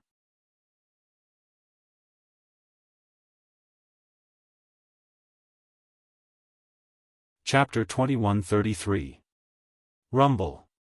The ground of the forest began to shake and shake. Bam, bam, bam, bam, bam. The sound of trees being smashed into pieces could also be heard. Around the initiators who were moving into the depths of the demonic forest, gigantic protozoa were roaring and roaring as they knocked down trees along the way. Like sharks that had caught the scent of blood, they surged toward the initiators. Not long after, the gigantic protozoa had knocked away the trees that were blocking their way and leaped out from every direction. Their eyes flashed with a ferocious glint as they opened their mouths filled with fangs and saliva at the initiators before them and pounced. In just an instant, hundreds of Fairyland initiators were surrounded by dozens of protozoa. Moreover, those protozoa were all at least at Stage 3 level, with some of them even at Stage 4 level. Their gigantic size was very intimidating. Even so, there was not a hint of fear on the faces of the initiators from Fairyland. Their advancing footsteps did not pause at all, and merely raised the weapons in their hands to meet the army of primitive animals that were encircling them. Roar, roar, roar, roar. The monsters' roars shook the air. Heya! The girls' cries echoed all around. The cursed children with weapons in hand faced the army of protozoa directly, clashing head-on with them. Bam, bam, bam, bam. The initiators who were wielding guns pulled the triggers of their weapons, causing the muzzles to burst into blazing flames. The bullets that blanketed the sky were unleashed at the protozoa around them, landing on the gigantic protozoa one after another. The higher the stage of the protozoa, the larger its size would be. In order to support its gigantic body, the higher the stage of the protozoa, the harder its skin would be to penetrate. The protozoa in the demonic forest were at least stage 3 beings. Naturally, they were gigantic in size and had extremely tough skin. To break through the protozoa's skin, if one were to use firearms and ammunition, the firepower must not be weak. Therefore, every bullet fired at the protozoa around them was as powerful as a shot from an anti-tank sniper rifle. In an instant, powerful bullets tore through the skin of the protozoa one after another, causing their flesh and blood to splatter everywhere as they roared in pain. And at that moment, the initiator of the melee battle rushed forward, using the weapons in his hands to strike thunderously at the protozoa. All of a sudden, the protozoa that were at least stage 3 fell one after another under the initiators. Not a single one of them remained intact. They were either blasted apart or minced into a pile of minced meat.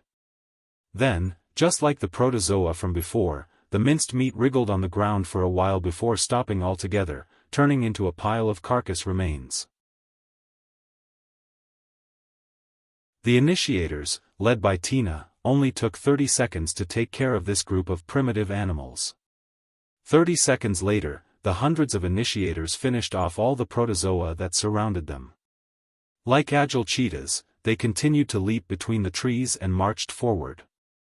His footsteps did not stop at all. Wow! In the conference room, the representatives of each country who saw this scene on the LCD screen all stood up abruptly with shocked expressions on their faces. How is this possible? An army of protozoa that were at least stage 3 or above was taken care of just like that? They didn't regenerate? Moreover, aren't the initiators' abilities too high? It's one thing for the tornado to be able to take care of the stage 4 protozoa in one hit. After all, it's the 7th IP ranking. But how come the initiators who are only ranked within the top 1000 have such powerful combat strength? At this moment, all the representatives of each country were shocked. There were two reasons. One was that the protozoa did not regenerate. The protozoa in the demonic forest were famous for their extremely high regenerative abilities. Basically, they were all at least level 2 regenerative abilities and could ignore the level of ordinary machine-made weapons. However, from the beginning, none of the dozens of protozoa showed that level of regenerative ability and were defeated in an instant. Moreover, the initiators displayed on the LCD screen were also astonishingly powerful. Be it the top 10 initiators, the top 100 initiators, or the top 1000 initiators, all of them seemed to have received an astonishing amount of combat power at this moment. Be it the stage 3 or 4 protozoa, all of them were dealt with in an instant. This group of initiators with amazing abilities swept through the army in the forest that was regarded as the demonic forest without stopping. Facing the huge protozoa that came from all directions crashing through trees, rock walls, and caves, they fearlessly raised their weapons and faced them head-on. Displaying their terrifying combat strength, they killed the protozoa one after another on the spot. It was as if they had entered a place where no one could stop them. Impossible. Some of the representatives of each country couldn't help but use their own country's language. Gulp. The representatives of the other countries couldn't help but gulp as they watched the performance of the group of initiators with amazing combat strength on the LCD screen. Huff. Huff. Chiwu Zhongshuan tried desperately to calm himself down, but his breathing became more and more rapid. On the other hand, Mu Geng and Sheng Tianzi were both surprised and delighted. The group of initiators belonging to Fairy Tail had shocked the representatives from all over the world. In front of the representatives of these countries, the corners of Noah's mouth slowly curled up, and he finally spoke. According to the reconnaissance of Fairyland's artificial satellite, apart from those stage 1 and 2 insignificant characters who accidentally entered the forest from the outside, there are a total of 12,573 stage 3 and stage 4 protozoa that are known for their high level of regenerative ability. On the other hand, we sent 648 initiators, a difference of about 21. And with this annihilation speed, even if we include the time for searching, traveling, resting, and eating, a day is more than enough to clear out the entire demonic forest. Noah looked around at all the representatives of the countries present, his voice resounding throughout the entire place. I wonder if everyone still doubts whether Fairyland's annihilation operation will succeed? Noah's words did not draw any response from anyone. All the representatives of the countries present were so shocked that they could not react at all. In the end, Chiwu Zhongshuan was the only one who stared at the initiator team on the LCD screen. His voice was hoarse. How? How did you do it? Upon hearing that, Noah glanced at Chiwu Zhongshuan and curled his lips into a smile. What are you referring to, President Chiwu? Don't play dumb. Chiwu Zhongshuan slammed the table in excitement. Why didn't the protozoa in the demonic forest regenerate? Since when did the initiators of Fairyland become so powerful? The combat ability displayed by each initiator is enough to rank in the top 10 of the IP ranking, right? Don't tell me you're not the one behind this. Why would President Chiwu think that I'm the one behind this? Noah asked innocently. Can't it be that the children in my guild have been hiding their true strength and are finally showing their true strength now? Nonsense. Chiwu Zhongshuan retorted without hesitation. According to the investigation, other than those in the top 10 of the IP ranking, the rest of the initiators in Fairyland have never shown this level of ability before. If they were hiding their true strength, with so many of them, one or two of them should have been exposed long ago. Is that so? The innocence on Noah's face disappeared and was replaced by a half-smile. Then I'm sorry to trouble you, President Chiwu, to investigate the children in our guild so thoroughly. Well. Chiwu Zhongshuan's eyelids twitched when he realized that he had said something stupid. However, Noah no longer paid attention to Chiwu Zhongshuan. He turned around and went to the laptop next to the LCD screen and started operating it. The next moment, the image on the screen began to expand, showing the wastes of the children who were killing in the forest. It was only then that all the country representatives noticed. On the waists of those children were all wearing a small device.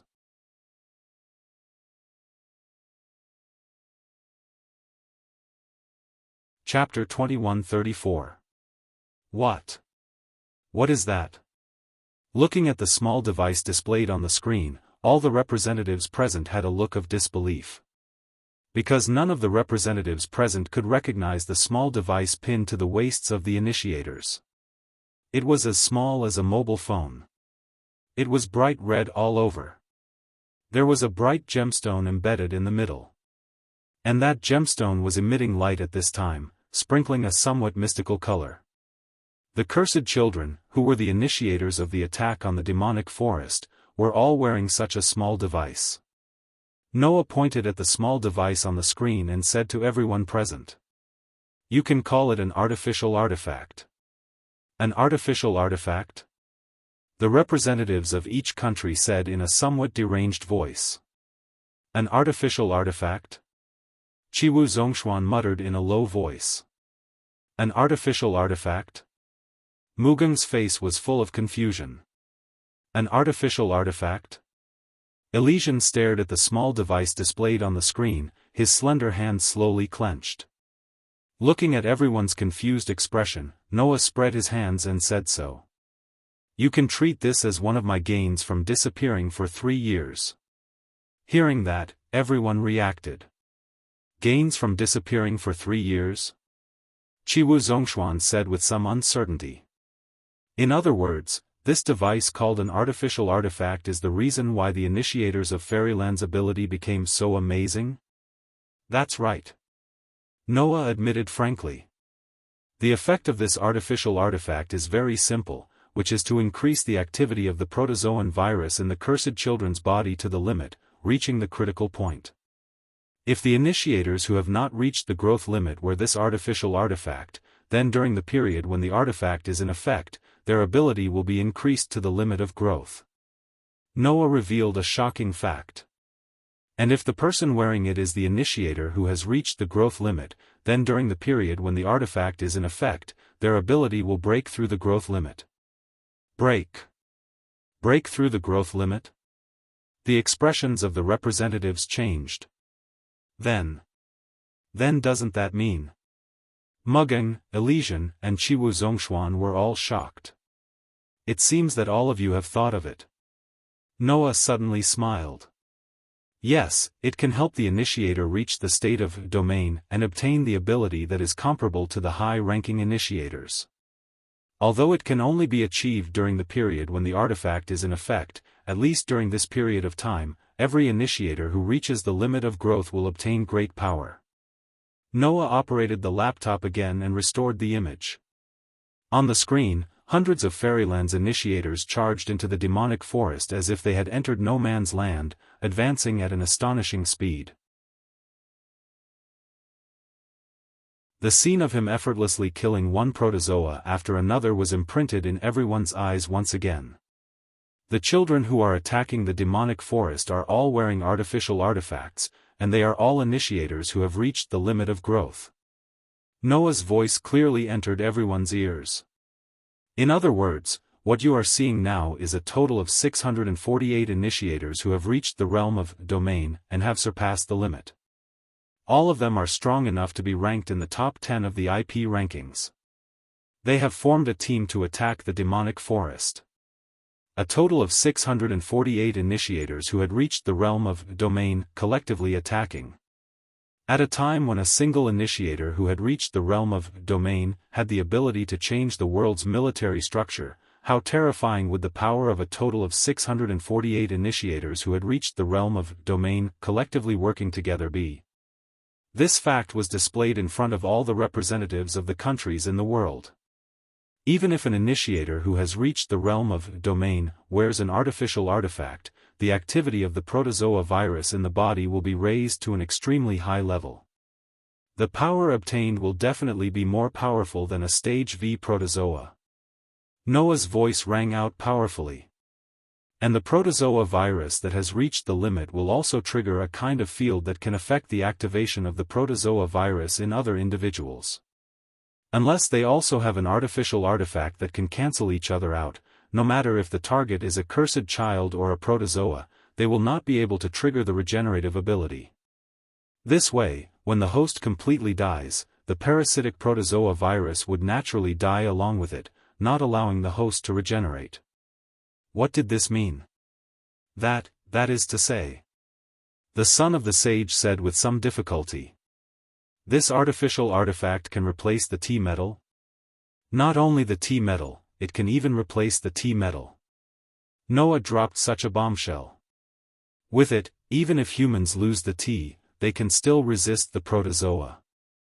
At this moment, all the representatives of the countries widened their eyes and trembled. Hope. Mugging muttered. Hope that they can completely defeat the protozoa. Yes. This was the hope that humans could completely defeat the protozoa.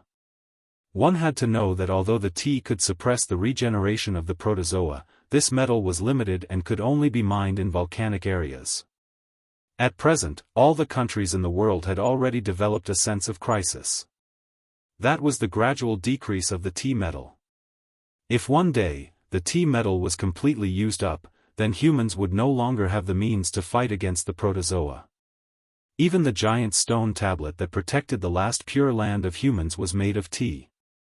Therefore, once the T-metal disappeared, then humans would truly perish. However, the artificial artifact in front of them brought new hope. If this artificial artifact could really replace the T-metal and completely suppress the regeneration of the protozoa, it could even suppress the level 2 regeneration ability that could ignore the T-metal. It could even replace the T-metal and suppress the strongest level 5 regeneration ability. Then, it would no longer be a dream for humans to defeat the protozoa. Not to mention, it could also increase the power of the initiators and give birth to batches of initiators who could break through the growth limit and reach the domain realm. With this power, hundreds of people could conquer one of the 3 great demon realms in the world. If it continued to increase, then defeating all the protozoa would no longer be a dream?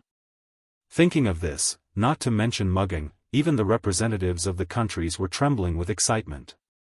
The son of the sage, who longed for peace, was almost suffocating and almost shed tears. However, at this moment, Noah suddenly poured a basin of cold water on them. Unfortunately, the artificial artifact increased the activity of the protozoa virus to the point of breaking through the growth limit. That will also increase the erosion rate of the protozoa virus in the cursed child's body to the limit. Noah tapped on the laptop in front of him and said calmly, "According to my calculations, if a cursed child who has reached the growth limit uses the artificial artifact, then within 10 minutes, the erosion rate of the protozoa virus in his body will increase to more than 50% and he will become a protozoa." That one sentence woke everyone up from their excitement. How? How could this be? The son of the sage's expression changed abruptly. Doesn't that mean that the use of this artificial artifact has to be exchanged with the lives of the cursed children? Of course not. Noah smiled and waved his hand. That's only for the average cursed child. Fairyland has a preparation that can completely suppress the protozoa virus. Therefore, for us, this artificial artifact can be used in actual combat.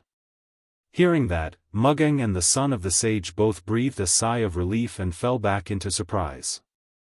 Only the representatives of the country seemed to have their hearts chilled and their expressions turned extremely ugly. Especially Chiwu Zhongshuan, who seemed to have thought of something and secretly cursed in his heart. According to what Noah said, then, the following development, would it not be, Fairyland is the only one who could produce the antidote, just as the cursed children who have joined Fairyland are the only ones who could use artificial divine artifacts. As long as the cursed children are willing to join Fairyland, saving the world and defeating the protozoa is just around the corner. As expected, Noah calmly said something in front of everyone that caused the expressions of all the representatives to change drastically. Therefore, to save the world and humanity, I hereby make a request. I hope that all countries in the world can transfer all the cursed children within their borders to Fairyland and contribute to saving humanity. As he said that, Noah had a thought-provoking smile on his face as he looked at the representatives whose expressions changed abruptly. This is for all of humanity. You won't refuse, right?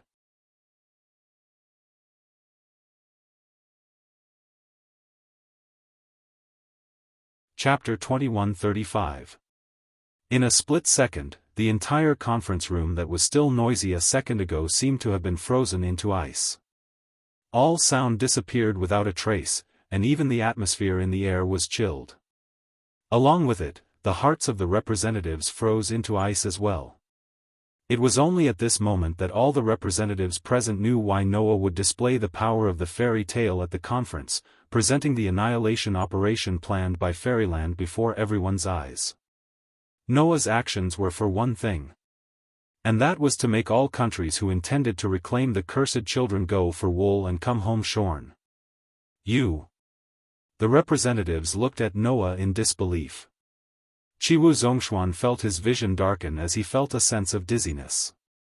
Initially, the ultimate goal of this international conference, regardless of which country it was to make Noah spit out all the cursed children that were transferred to Fairyland from all over the world despite having different starting points.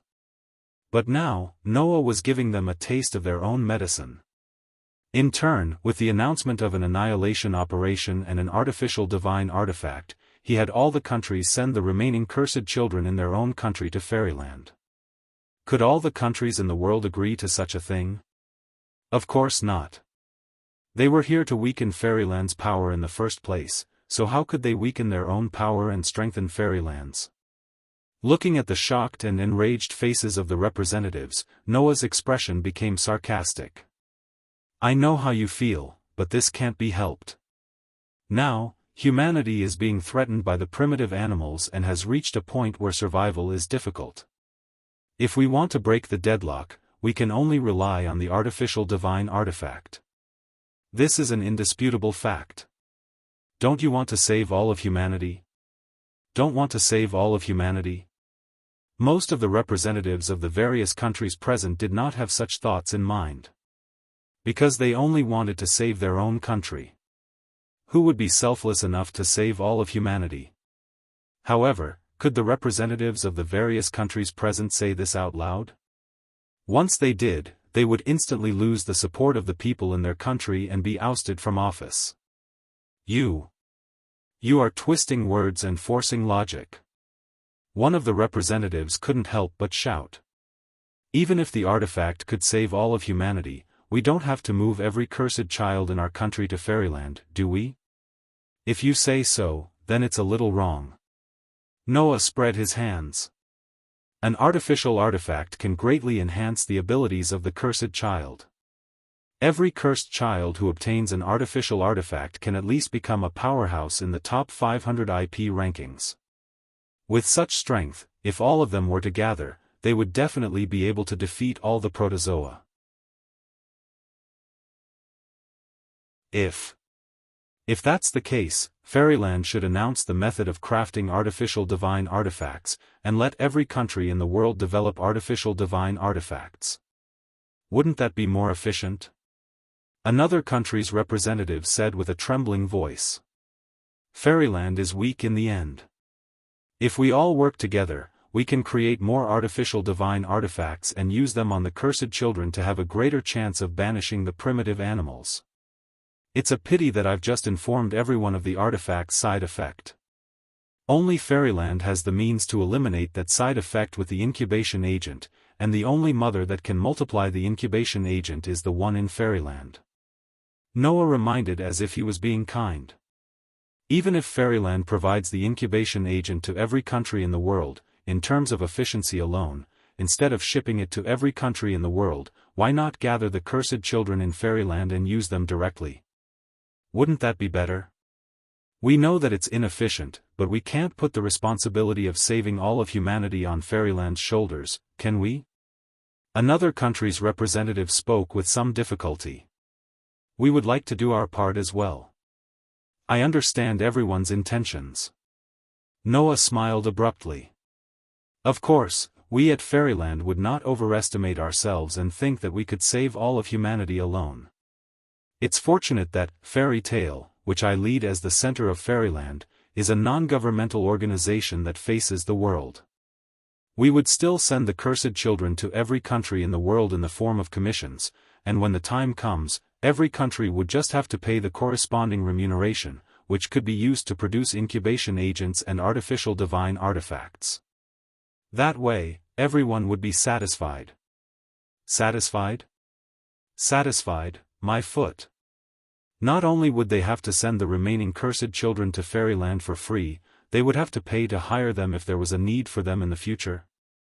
Was there anything in this world that was more ridiculous than that? At that very moment, every country's representative was cursing inwardly, no matter how cultured they were. Only Noah's face was still all smiles. Or are you saying that you don't want to do your part to save all of humanity? Noah mentioned, intentionally or otherwise. If that's the case, I believe that the citizens of your countries would be very dissatisfied, and that wouldn't do any good for you. The truth was just that cruel. The representatives of every country thought that they had the upper hand in this international conference, and that they would definitely have Noah under their thumb with the excuse of Fairyland illegally transferring the cursed children within their own borders. However, with Noah stirring things up, things changed completely. If Noah were to announce the existence of the artificial divine artifacts, every human in the world would fall into a frenzy.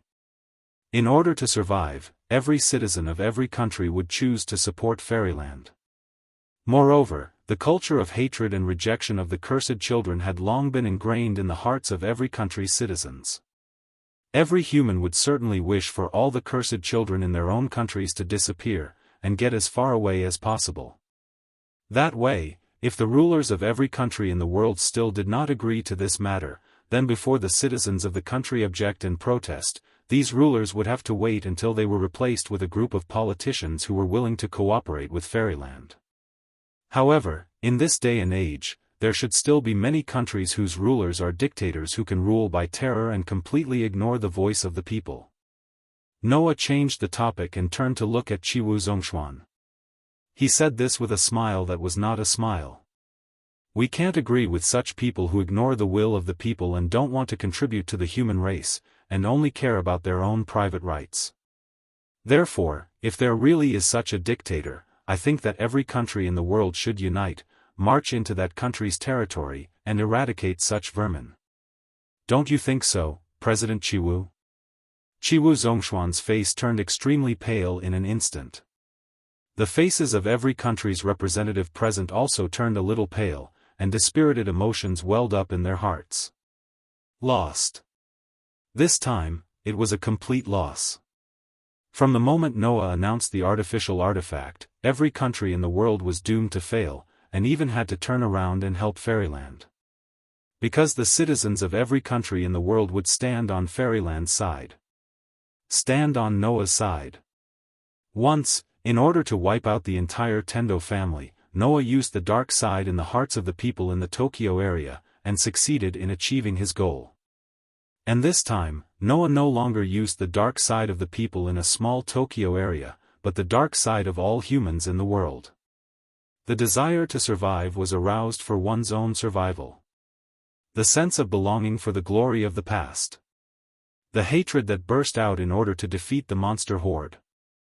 These emotions would be used by Noah, and become the stepping stone to achieve the entire Fairyland, and to oppress all countries in the world. In the face of these, every country in the world had no other choice. It seems that everyone has made a decision. Looking at the ashen faces of every country's representative present, Noah withdrew his artificial smile, and his face returned to calmness. Now, I have to tell everyone here something. Sins committed by the heavens can be forgiven, but sins committed by oneself are the hardest to bear. These are all your own doing. Noah's gaze swept across the faces of every country's representative. No matter what your purpose is, your actions are sacrificing the happiness of those children. Since you can't give the children a smile in Fairyland, then don't even think about the children. With that, Noah ignored the reactions of every country's representative present, and spoke plainly to the Holy Sun beside him.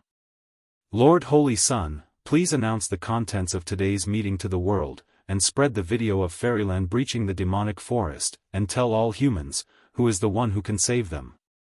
Mugging, when you go back, be prepared to receive the cursed children from every country in the world. Noah threw out those words directly.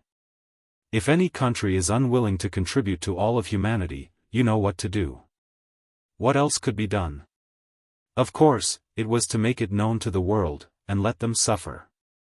Mugging and the Holy Sun both suppressed the excitement in their hearts, and nodded. Seeing this, every country's representative present understood. Things could no longer be undone. There's nothing else you want to say, right?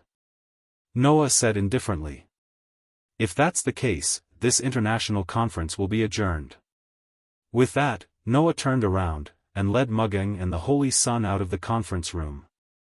Only a group of countries' representatives were left standing in place, unable to recover for a long time.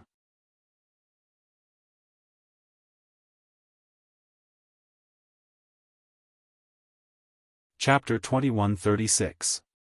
The world would walk towards the light because of Noah alone. In order to increase his chances of winning, Noah had the idea of creating an artificial artifact. Of course, we're only collecting the cursed children in the world.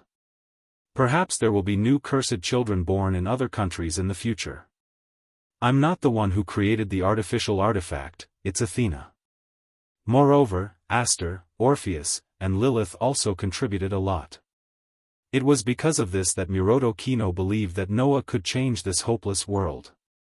Immediately, Noah had Hina, Xiaoshi, and Yen Zhu rush back to Fairyland to gather people and spread the news of the annihilation operation in the demonic forest. Even Rentaro patted Noah's shoulder, his heart filled with emotions. When the protozoa were defeated and humans were released from their twisted hearts, perhaps they would be completely divided into two types of people. So, the reason you disappeared for 3 years was to prepare for the artificial artifact? In order to prevent the same thing from happening to the children in the world, it seems that we have to investigate the household records of every country in the world. We can't leave out a single child. God knows how long it would take to recover to its peak. This world was completely distorted after the protogut animals appeared. As the strongest sword spirit, Aster could use a certain degree of steel elven magic. He was quite knowledgeable about the weapon refinement of steel elven magic. After Athena perfected the design of the artificial artifact, he used elven magic to refine the outer shell. In the corridor of the embassy, Rentaro learned about the whole process and result of the meeting from Mugging, and said to Noah in surprise and joy. After all, unlike in the past, the current fairy tale could go up against countries all over the world at any time.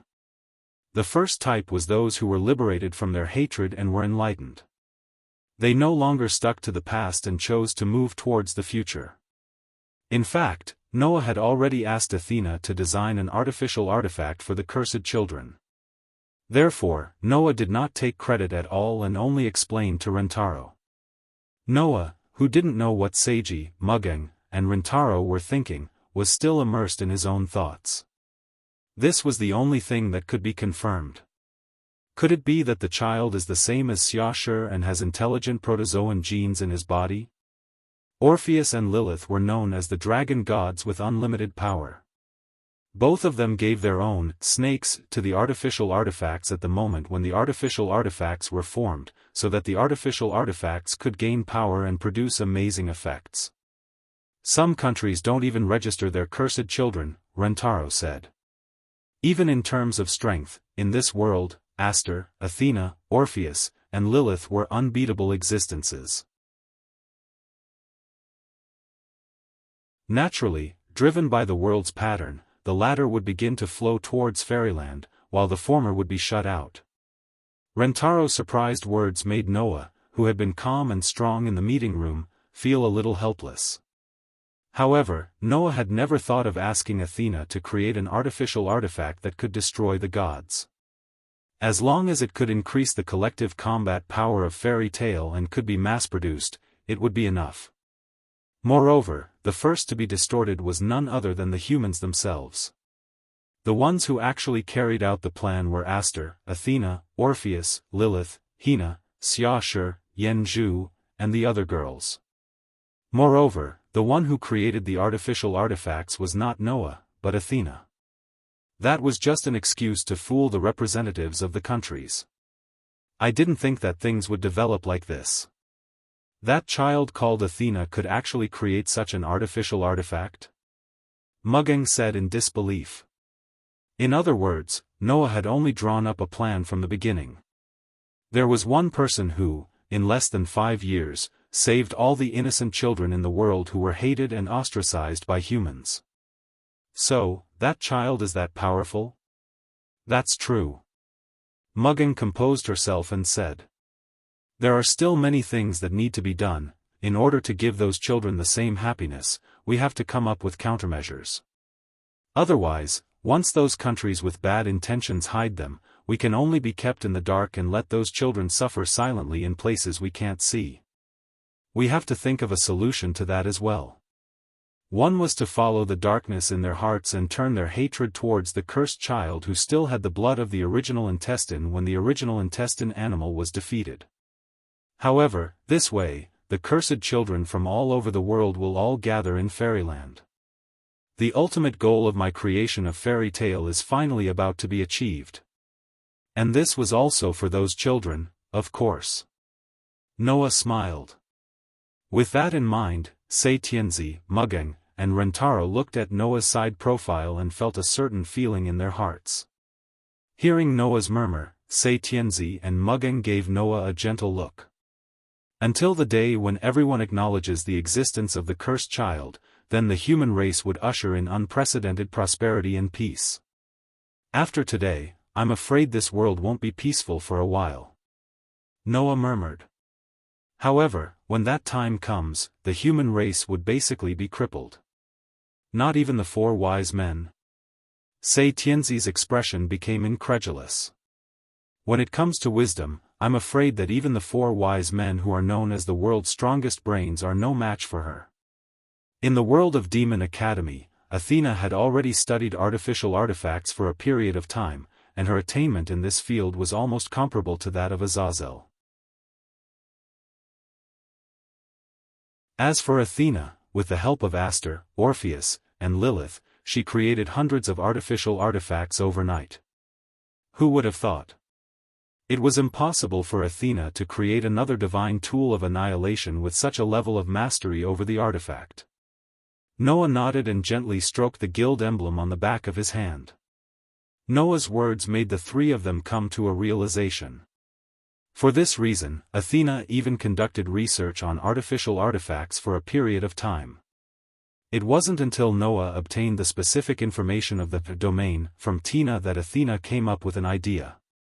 She gradually perfected the artificial artifact that could enhance the abilities of the cursed child. Athena is indeed very smart, and can even be called wise. Noah did not confirm Mugung's words and only said this. Moreover, instead of dealing with them one by one, it was better to let them kneel down. When the artificial artifacts worn by Hina and the others were activated, the gemstones embedded in them were formed by Orpheus and Lilith's snakes. Noah could even let the four girls go to those countries that were looking for trouble. It would only take a day for the world to be left with only two independent countries, Fairyland and the Tokyo area. Of course, at that time, Noah did not intend to disclose the function of the artificial artifact to achieve the goal of making all the countries in the world obediently hand over all the cursed children. He simply wanted to increase the strength of Fairy Tale. That was, if they followed this man, it would definitely not be a mistake. It was because of the help of Aster, Orpheus, and Lilith that Athena was able to quickly create hundreds of artificial artifacts overnight. The method of creating artificial artifacts was not developed by Noah, but by Asachel's experimental results. After that, Noah had a conversation with the Holy Sun in the Holy Abode and suddenly thought of the existence of artificial artifacts, which led to a series of ideas. Whether it is Aster, Athena, Orpheus, or Lilith, their abilities are beyond your imagination. Don't underestimate these children. The Holy Sun, Mugung, and Rentaro, who did not know about this, were a little surprised. Under such circumstances, the appearance of the children who inherited the protozoan virus became the victims of this distortion. After the cursed children of the world were gathered in Fairyland, these children would be reborn. Many people's hearts became tired, distorted, and even deformed under the direct pressure of life and death.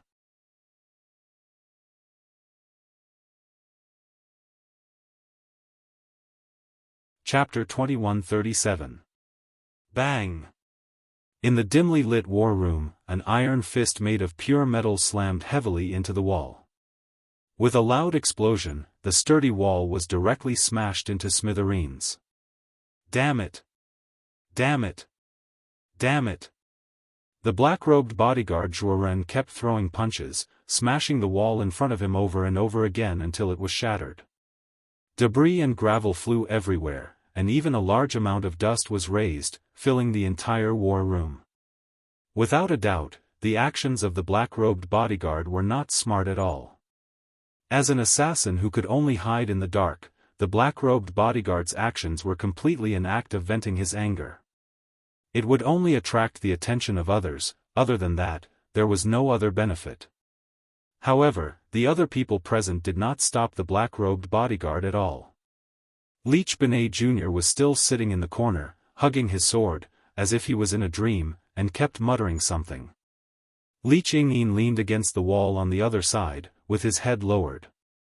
Because he was wearing a mask, his expression could not be seen at all.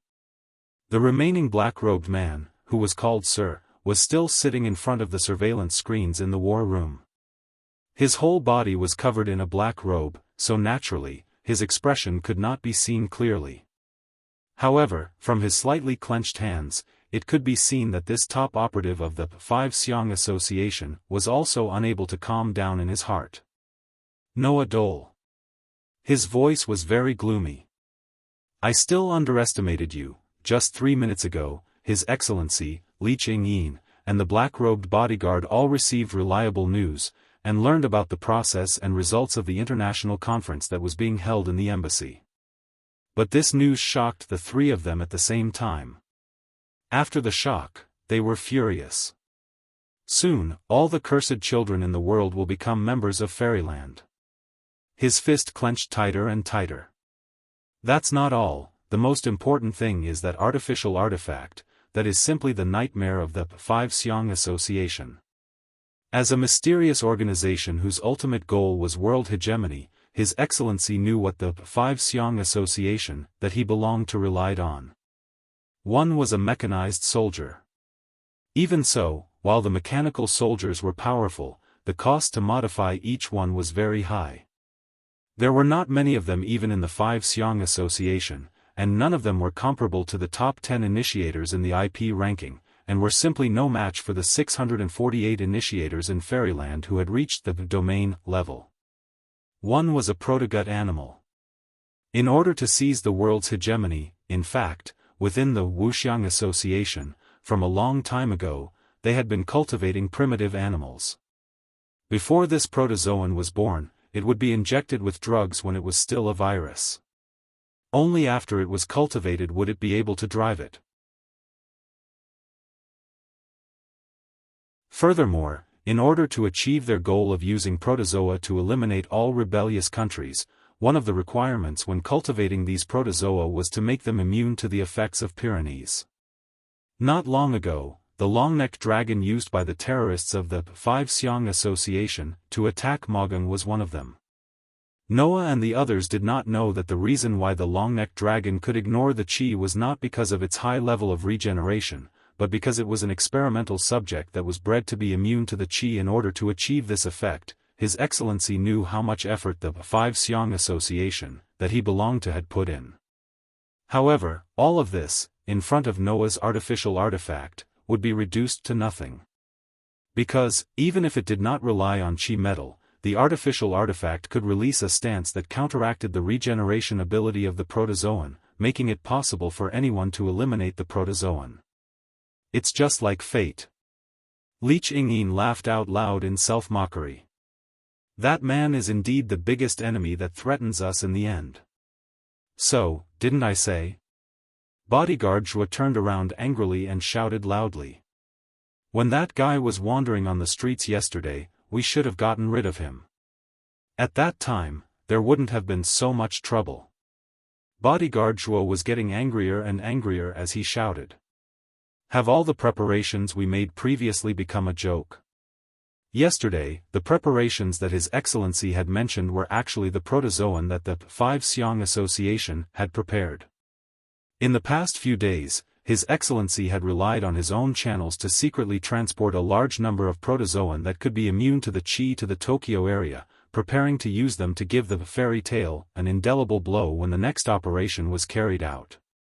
For this, His Excellency had also planned a lot of things. However, the center of these plans were all centered around these protozoan that could be immune to the Qi. Now, Noah had created such an artificial artifact, which was equivalent to strangling all of His Excellency's plans to death. It was precisely because of this that Bodyguard Zhuo was so angry, and His Excellency and Li Qingyin had such a big reaction to this news. Recalling all the efforts he had made in the past, which were actually resolved so cleanly by Noah, His Excellency's heart was also furious. However, compared to the incompetent Bodyguard Zhuo, His Excellency could sit in the position of the top operatives of the Five Xiong Association. Obviously he was not brainless. Now, if we face the fairy tale, we won't have any advantage. His Excellency took a deep breath, and finally, with an extremely unwilling voice, he made such a decision. Give up the plan, let's take the long view.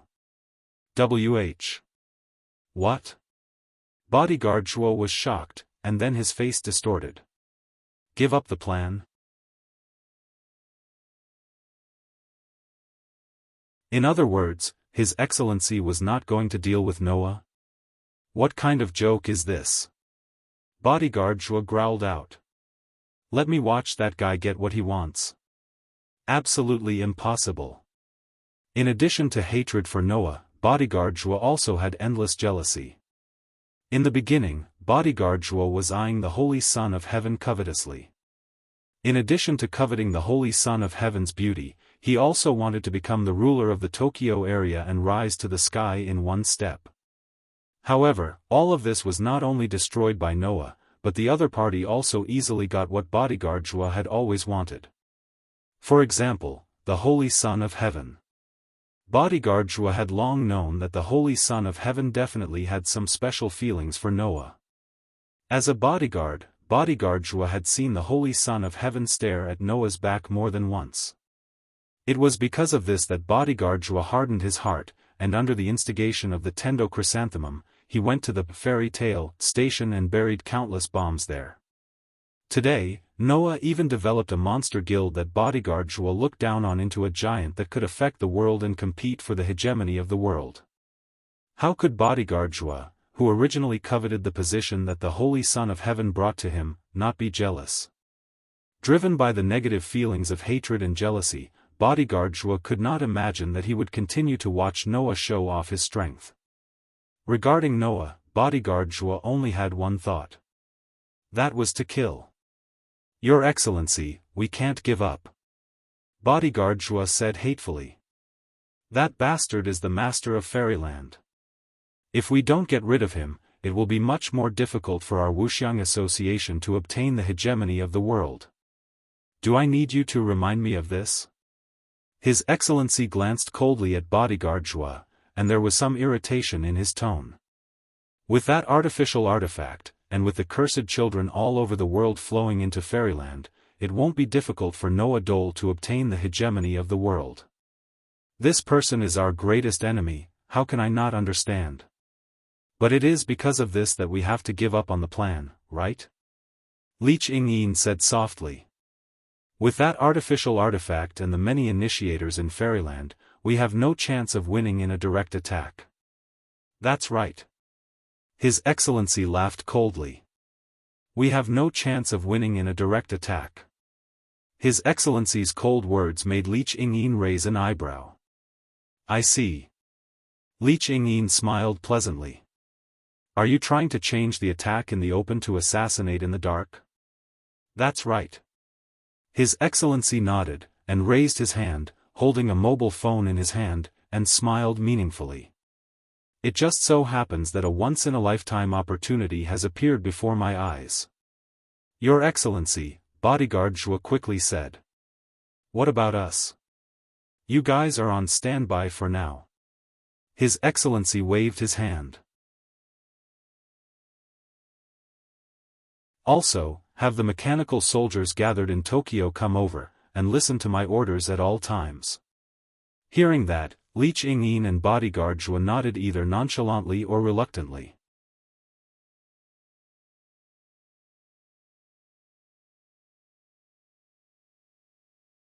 Chapter 2138.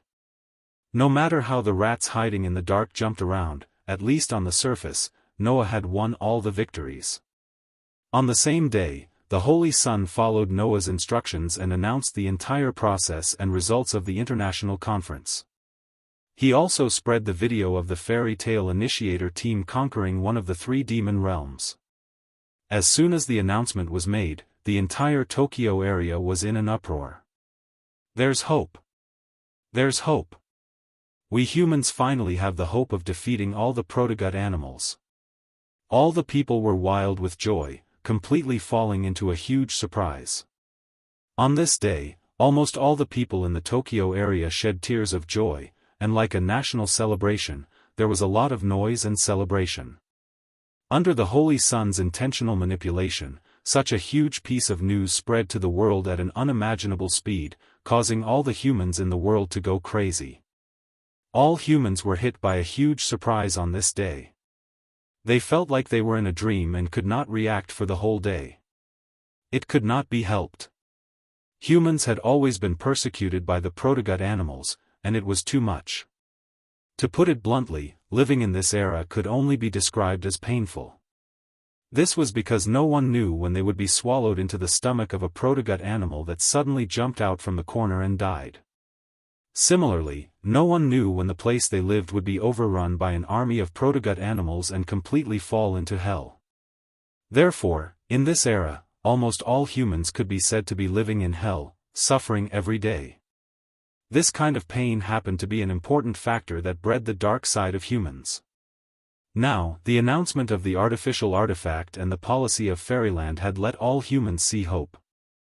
They saw the hope of completely defeating the protogut animals, no longer being threatened by their lives at all times, and could live freely under the sun without the need to live in fear.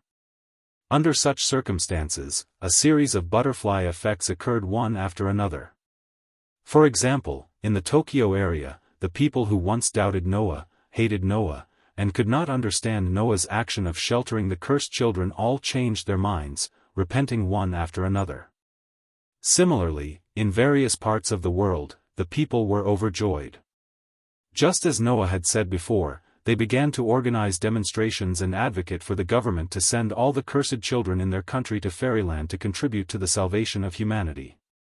In some countries, there were even people who had developed faith in Noah and began to raise the banner that Noah was the savior sent by the gods, openly recruiting believers. Years of oppression and yearning for the era when humans once flourished made all humans stand on Noah's side, supporting Noah and Fairyland. In this regard, the world could do nothing. All those in power knew what it meant to send all the cursed children in their country to Fairyland. Before this, Fairyland already had the ability to unify the world.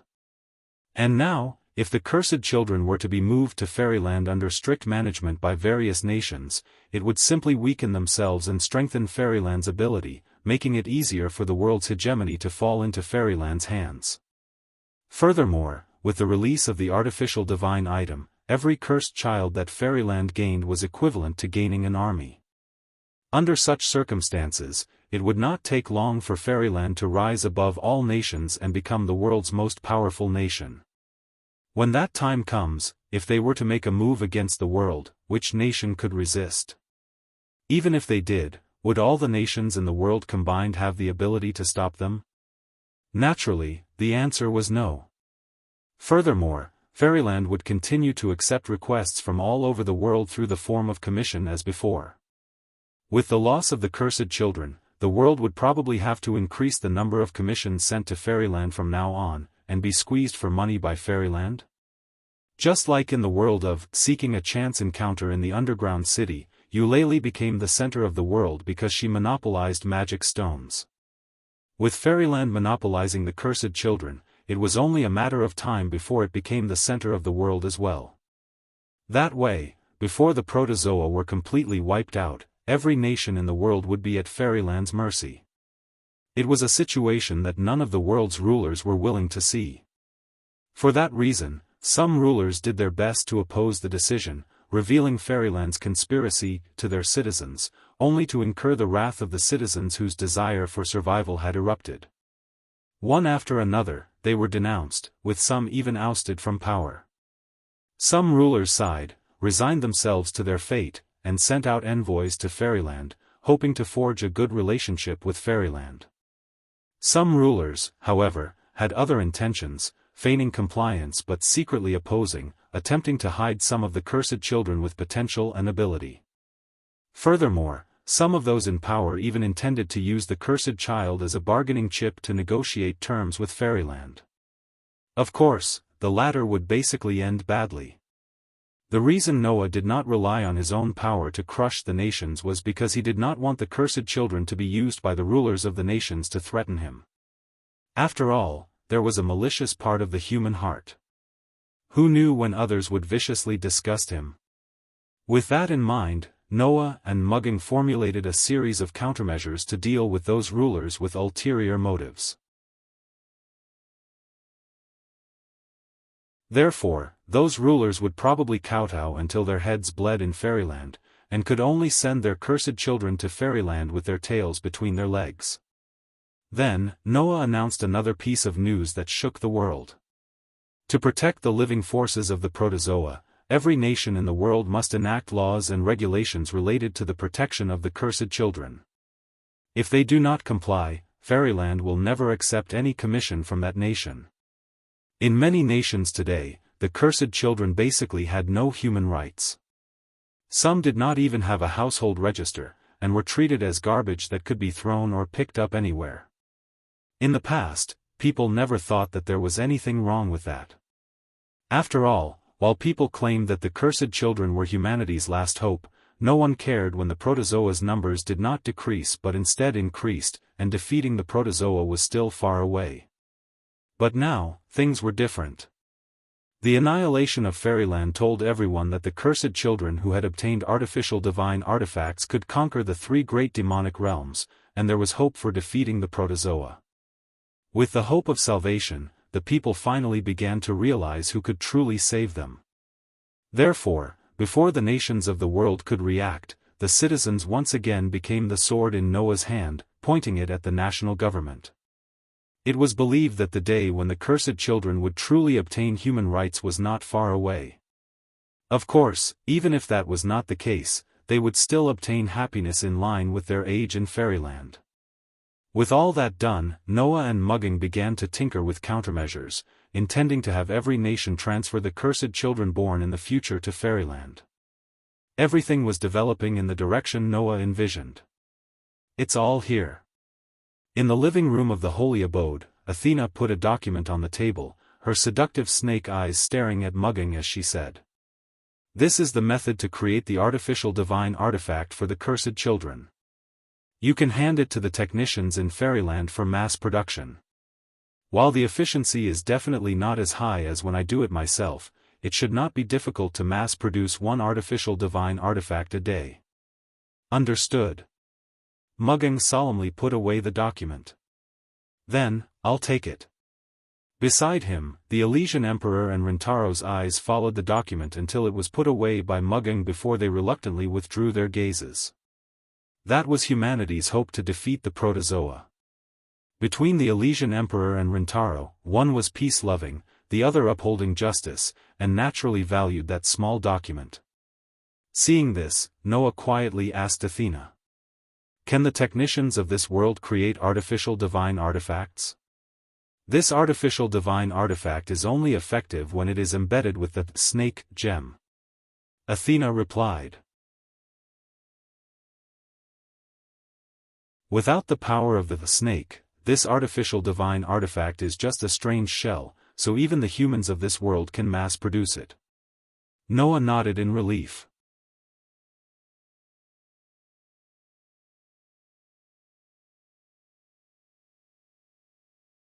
Chapter 2139. The artificial artifact that belonged to the cursed child had the side effect of increasing the infection rate of the protozoan virus to the limit. If the method of making the artifact were to spread and fall into the hands of those with ill intentions, it may cause some of the cursed children to become sacrificial lambs. Therefore, if possible, Noah would of course want to have full control of this artificial artifact that belonged to the cursed children in the hands of fairyland. There was no doubt that Athena had done this.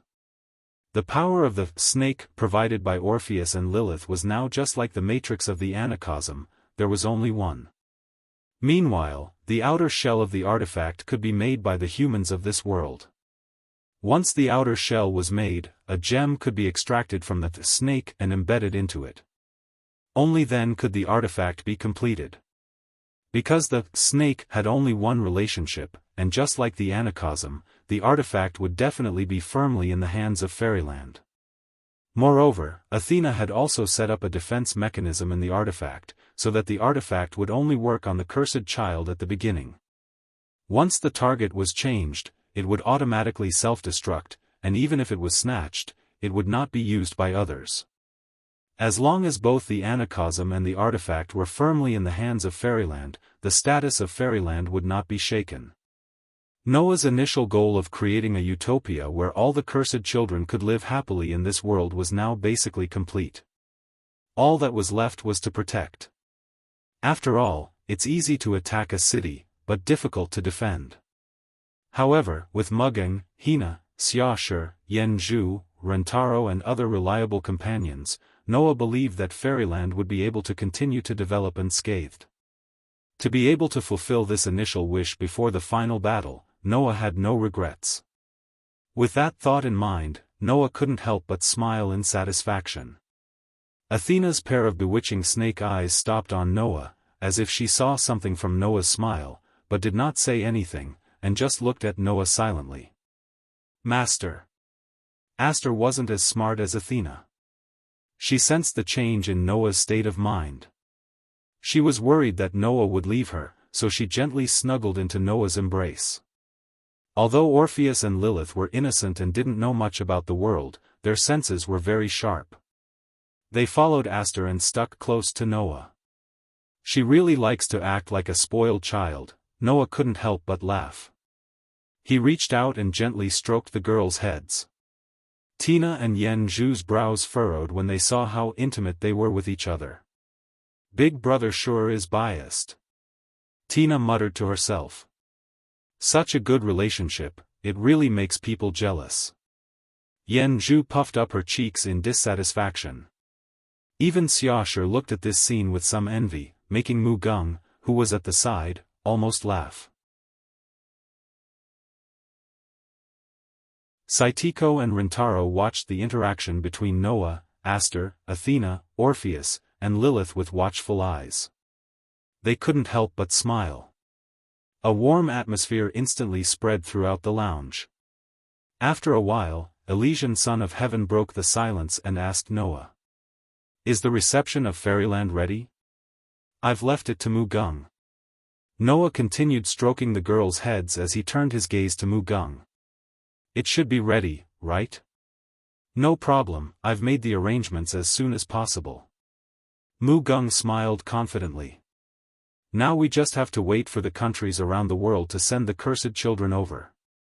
But will those fellows obediently send the cursed children over? Rintaro asked doubtfully. I don't think everyone will obey. It doesn't matter.